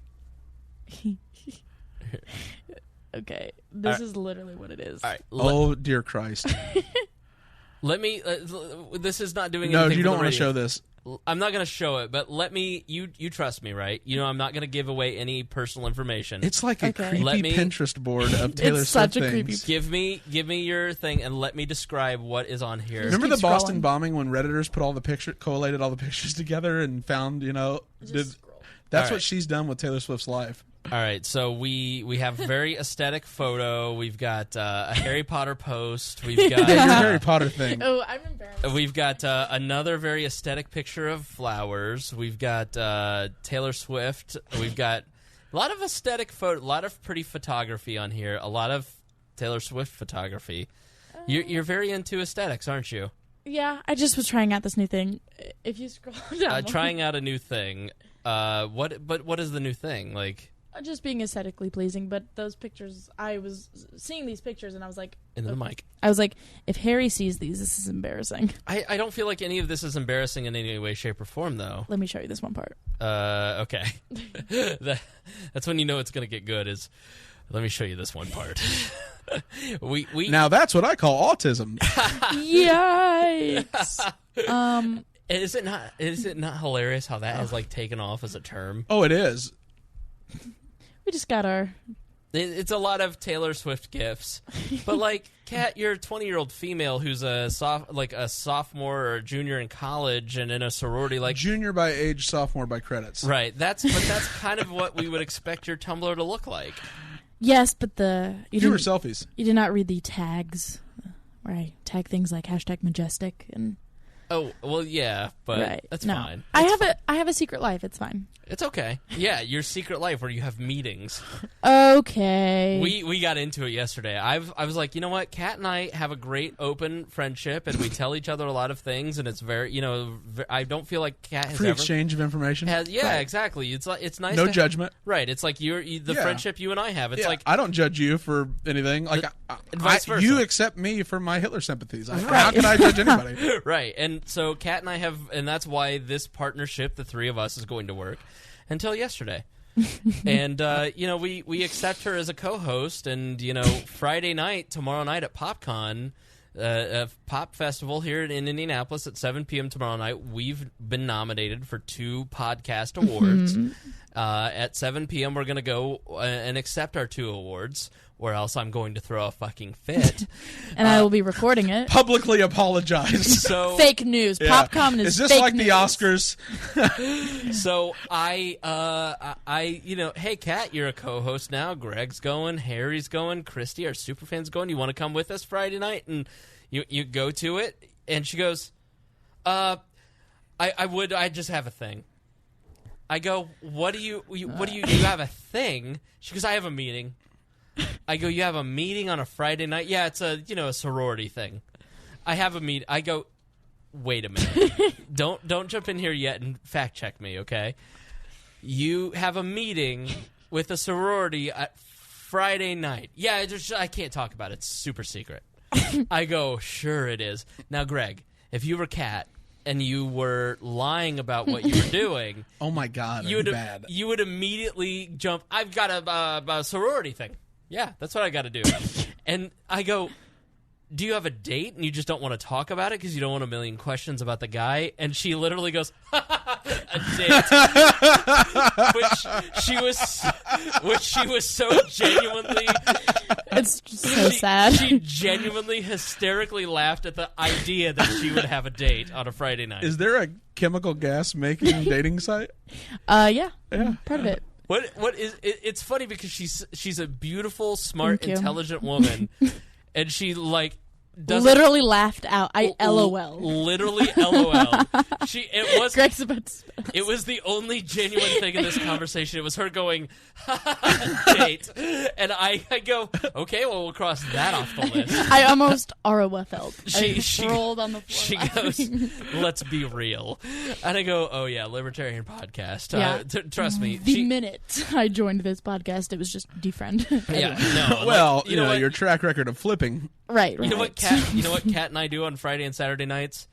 Marco, we polo each other and talk about, The Alex Jones Alex conspiracy. Jones we're conspiracy. watching. Did you see No where one they will- praised Moloch? No one will take us out on a date. Well, here's the thing. First of all, I was not that sketchy. Second of all, I Second of all, I have this problem where when I don't want to explain something because it's a long story and nobody will care, I just make it general. So I'm like, yeah, I have a meeting. Then a few minutes later, I explained to him all of this drama. You feel the need to justify and just start verbally throwing up? Because I knew that he wouldn't want to hear about it because nobody did. So I was just... Which is not the case. Right, so I just said, I have a meeting. But then the idea, him laughing about it, saying, oh, a meeting on Friday night. And then the, inner panicking of, I'm being guilty. And then laughing about how guilty I sound made me start getting nervous. And then I was sweating. And then I was laughing And because she I was got giggling. And I got super defensive. and awkward. And then I got defensive because I'm like, am I, prying? Am I being a creep here? Honestly, if I literally, minutes later go, hey, if you should feel no pressure. I got very serious and I go, you should feel no pressure to go to anything. If there's things because you're new and you want to fit in. And they gave me a heart to heart. If you feel like I can't go or I don't want to go or I want to go hang out with friends, we're not going to get mad about that. You're not going to get kicked out of the friend group or whatever. You genuinely can just say the truth and just go, no, I want to hang out with my other friends because I'm going to see you guys Thursday and Saturday. That's fine. You know what I mean? And so, because I felt bad, I was like, I hope she doesn't feel pressured into right. You've got to go, because I was giving her shit, but she just came across so fucking guilty. And then it was funny because I was like, when he was giving me his serious heart to heart, I'm like, Spangle, what on earth could there be in my life that I'm keeping from everyone? Let's be real. Other than Tumblr? But I just showed you it. That's you know true. what I mean? Yeah. So, come on out. But it was just hilarious. And I want to pull the clip where you reenacted how I was, because my roommates always accuse me. Because, again, I don't want to explain some long, boring thing to them, so I say I have a meeting. And so they've started calling me out on, oh, it's Saturday morning. What kind of meeting do you have, Kat? Can I come? Exactly right. It's so weird. And then I start laughing because it's hilarious. And then I get nervous. And then it's a vicious cycle. Last Sunday or whatever, I was like, "You want to do this thing?" And she's like, "No, I got to get back. I have a brunch tomorrow." I go, "You're a college student who has a breakfast the next day." No, swear to God, that's true. Yeah, that literally. I had a is. breakfast sororities. No, sororities. I believe her. I always Philanthropy and brunch. We're going to give $100 for this $2,500 event to those kids that I don't know what do they have, and then we're going to all go have mimosas. It's just funny how she says it in a way where suspicious immediately. It's suspicious immediately, and I'm just like, Kat, am I being a dick for prying? It's okay, right? But then I laugh. I'm like, what could there be? Did you ever discover what the nature of the meeting was? Yeah. It's bullshit. It literally is a dumb thing, and I support AA, and I'm proud of you for taking control of your life. I was like, do you have a FWB that you're, If you're on another fucking podcast, though, you're off. I guess she literally goes, she got very serious. She looked me dead in the eye and she goes, I've been talking to Remzo from Remzo Republic, and Chloe and I may start our own podcast. And I go, you bitch! It was hilarious. Oh, that'd be fine, unless 6 episodes. Exactly right. They'd kill each other. Right. So, I was reading, did you know Taylor Swift's kind of libertarian? At the exact same moment that was we happening, don't want to get into that. Remzo was commenting on my page I about saw Cat at the exact moment that argument was going on. I know, it was very perfect. What's the show called? Remzo Republic? Oh, whatever. Oh. Brian Church, our friend from high school, says, Greg Lenz, what's up? Hey, brother, how are you, dude? Other than Brian Church and I hung out all the time because he was my next-door neighbor, but he says hi to Greg. It's fine. He's a hell of a good guy. We played in a golf outing Fuck last you, summer. Brian. You're dead to me. Oh. I'm just kidding. I love Brian. But for the record, if any of the 6 fans out there 6 of my fans want to meet me, we'll be at PopCon on Friday. Yep. Are you going? Yeah. So you're getting out of your meeting? Yeah, I'll be there. Yeah. And then we have trivia at Scotty's Brewhouse at 9 p.m., so come watch Weird Libertarians. Oh, so we're going to the meetings or no, we're not going to your meeting. We're going to our own meeting. Right. Right. Which had nothing to do with this award was won long before you ever joined. Right. we're going to go early in the day, and I'm going to show her around and show her all the nerds. And we may, what I have always wanted to do is go to a PopCon with all these cosplay people and ask them serious political questions and have a Teenage Mutant Ninja You're going to Turtle. LARP. No. You're gonna I've LARP. LARPed before. I love that. Having It's fun. What? All of a sudden got so silent. Did the mics go out? Testing 1, 2. What? LARPing is fun. LARPing was fun. I did it for a charity event in high school. That's how it starts. Next thing you know, you're in New Hampshire at the Free State Project. LARPing. My nap. Thank you for listening to We Are Libertarians. Blah, blah, blah. Do better next my time. nap. LARPing for liberty. No, Live action My role playing. elected officials that switched. Live action role playing. I just think it would be so funny to have like a Sailor Moon talking about economic policy and tax cuts. So we're gonna go out there early. So we'll be out Are you there. doing that? Probably. What time? So where is it at 7? I need to be Scotty's. No, the convention. We'll talk Convention about Center this first. Convention Center 7 p.m. Scotty's at 9. It's $10 to get in the door tomorrow to come to the awards, but we'll be there. So if you're going to PopCon, come see us. Do we get to give a speech? I'm giving a speech no matter what. Oh, I'm accepting the award. Yeah, we're having. That would be about right. No, if we win, I have worked and slaved. For 2 weeks. if we win the award, all of us are going up. Oh God. Holding hands. Or all going up. No. We're gonna No. Yes, let's Give take me your up. hand, Greg. No, Greggy? you don't wash and you're greasy. I wash sometimes. Greggy, ow. Greg's hands are enormous. They are. I have I know. huge hands. My God. You like I broke wear a my- size 14. I'm only 6 feet. Nice. Yeah. No, but I mean, I have ogre hands. You do. Yeah. Oh. Holy shit. Yeah. Greg, you have like Shaquille O'Neal hands. I know. So it's My going to be God. perfect when we accept that award. Yeah. You could just So palm we're, it. we're gonna we're Is gonna it basketball? I highly doubt it at a podcast award ceremony. we're gonna stand in a chain. We're gonna hold hands and take a collective bow. and we're going to like silent I'm like dying. golf clap for everyone. I'm cringing so Like, hard inside. It's going to be like Kim Jong-un getting recognized for an award, just all these people. No, please Straight clap. face. Please clap. Please for Jeb Bush. clap. Another The round. Jevolution. Everyone, please, another round of applause for me. Yeah. I'm going to and then I'm going to get like a little feather duster and like dust off Spangle's shoulders. Like speaking up there.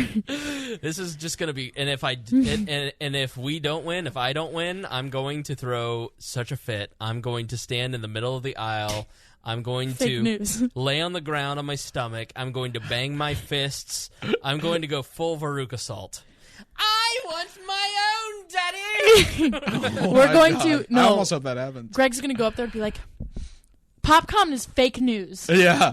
Oh God. I don't Scam. even. These aren't my people. Like I wasn't a gamer or a cartoon person or any of that stuff. So I'm so uncomfortable around. Oh, we'll get you in a latex suit. God. Yes. Oh, I'm not a. I know. I've seen that before with somebody. Spangle made me invite on. I'll never make that mistake again. Oh, we have had a banner week with Melissa Donahue. Oh, have we yeah. not? She Threatened to be sued by her. I threatened to sue her, and she threatened to sue me today. That's how deep it got. Heck yeah. So She has the documents on Pizzagate. So by God, that's yeah. That's better than the anonymous sources at CNN. Well, we did a great job, and then the wheels really fell off. We did. didn't do much bullshit at the beginning, so you got it at the end. We wrapped it up. Yeah. Right. So, Kat, it's very nice having you here. Thank you for having me. Thank you again. All right. We'll see my 2 fans at tomorrow. At PopCon. 6-2 already, huh? Yeah. Yep. Chloe will be there. Mm-hmm. Allegedly. Allegedly, and maybe I don't know, that one guy who keeps DMing me on Instagram. Tanner. There's only No. one. There's only one. Usually Tanner and I are Libertarians are a engaged. lot. Is it Harold Biker? Your friendly something. Your friendly neighborhood Oh, okay. libertarian. I don't know him. No. Harold Biker is convinced you and I are going to get married. Mm. He keeps commenting about all that. Yeah, I guess. You got to sew a wedding sack first. If Like Borat. if and when I propose, you better not reply like that. I guess. All right, fine. Yeah, like whatever. What? Seems to be a trend. I could do worse. Oh. Greg, how about you? No, I'll be there, and I look forward to your antics. I will watch. I won't participate. Why not? I'm not as funny as you. You guys are actually comedians. You're funny. Oh yeah, you're very funny. For Libertarian podcast, I'm up there among the elites, but not comedy.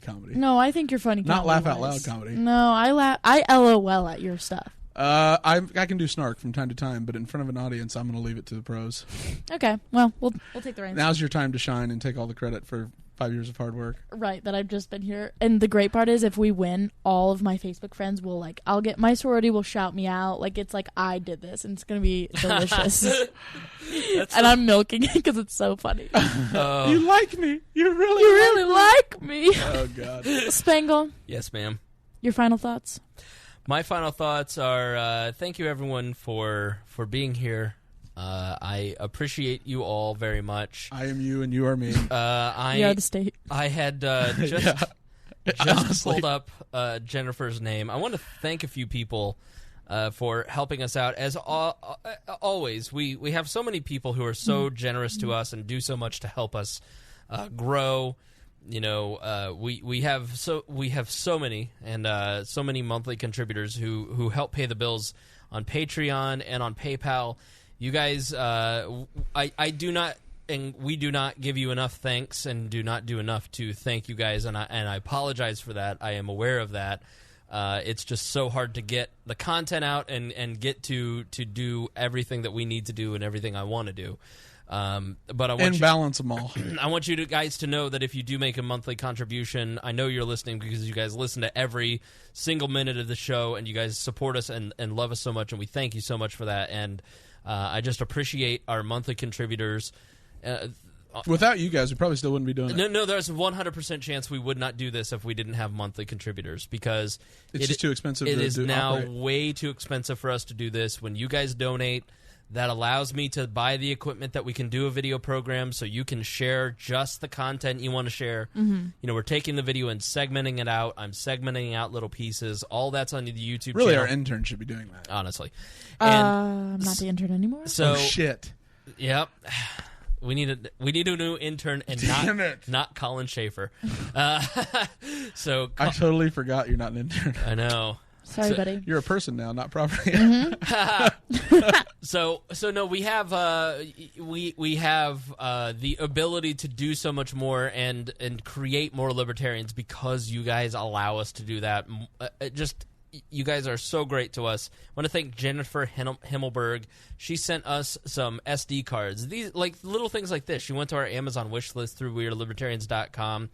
And she bought 2 SD cards for us that give us the capacity to record the entire show. Mm-hmm. And, she probably spent around $60 on this for us. That's $60 that I didn't have to spend on equipment that I needed to produce a product that is going to give you something to share with your friends from the show as well as help other people discover the show. We're spending money on Facebook advertising so we can right imperialize the rest of society exactly with our libertarianism exactly. and our dear leader who we're slowly creating a religion around. Yes. You need to pledge absolute. But if you rip his banner off the wall, then 15 years hard you labor. go to labor camp. Ryan Ripley, he donated a printer to us, and that's awesome. So the printer is going to help us. Listen to his podcast, Agile for Humans. Smart guy. He's a Love very Ryan. smart guy. And today, I love coming home to Amazon packages, and I didn't order anything. We got a microphone, a Shure microphone. This is a $100 microphone that I needed one more microphone, and somebody donated a $100 microphone to us. I have no idea who sent this to us. If you're the one who sent it, there wasn't a note in the box or whatever, so please hit me up and tell me that so I can thank you properly. But it's stuff like that where people just, they send us equipment or they send us donations, and then I put all that right back into what we're doing here. Scaling it out. And scaling it up. I'm bootstrapping this, and eventually, hopefully, at least starting with me and then all 3 of us and then 60 people like Alex Jones will be doing this full time. So thank you guys so much. I appreciate that, and it's always humbling to get that notification that somebody donated and to come home to an Amazon package where you guys have spent your hard-earned money. And I know that you have a lot of options on podcasts that you can listen to or independent media outlets that you can support, and I'm just humbled and thank you guys for choosing to help us because it really does mean a lot. Tons. It means a ton. Tons. I mean, it's that you would be willing to take our opinions and ramblings and consider them as something worthy of 3 hours out of a week to listen to is shocking. $100 microphone. It's hard enough to even get opinions heard, let alone listen to and ask for more. We've had we Facebook Live this. We've had 15 people the entire time. We're going to have a few thousand views on the Facebook live stream. That came from the ability for that came from Jason Doolittle sending us a Mevo camera, and and also, the ability to broadcast that out is huge. We're up to, on audio, we're up to 9,000 listeners an episode. We're adding 1,000 people a month. On video, we're now, going to be around 1,000 people watching on video. So just keeps getting 10 feet higher. Just 10 feet higher. So yeah, thank you guys so much. If you can't donate, that's fine. We appreciate you guys just listening. Oh God, even a like or a share that you tag us in means the world to us. Yeah, you can add, and I can add Cat to the front page, but you can follow Greg and I if you want to follow us on our personal stuff and see our dank memes there, and as well join the Facebook group and get Greg's great research that he posts in there every day. Thank you so much for joining us here on this episode of We Are Libertarians. Thank you, Greg and Kat, for being here. Thank you. To the world for providing us with information, and we will see you next week. And as always, we promise to do better next time. No. Stole it. Listen here. I've been waiting all hour to do that. Listen here, honey. This is a problem. Coffee. Now. Yeah. Pronto, Tonto. We need to do this over because I have been waiting. Triggered. I've been waiting. She just homesteaded it. I've been waiting to do that. And as always, we promise to do better. No. That was a trick. No. You I want miserably. something cool to say. No. Hey, No. I want something cool I'm going to say. let it pass where earlier you kicked it back to me on the soapbox and the roundup, and I was like, oh my God, she's a co-host and not an intern. Was that bad? I thought it was supposed to be a That co-host. was awfully assumptive. That's all I'll say. Did you just assume your co-hostness? Yeah. Yeah. She did. She As assumed always, her way we'll do right better next into time. a... I just stopped recording. She's turned into a punk. Woosah. Oh, now I see what Chloe was saying. What was Chloe saying? Nothing. No, I'm just making her paranoid. She didn't say anything. Shall we? All right, thank you. And as always, we promise To do better next time. Thank you for listening to the We're Libertarians Network. Get our other shows at We'reLibertarians.com.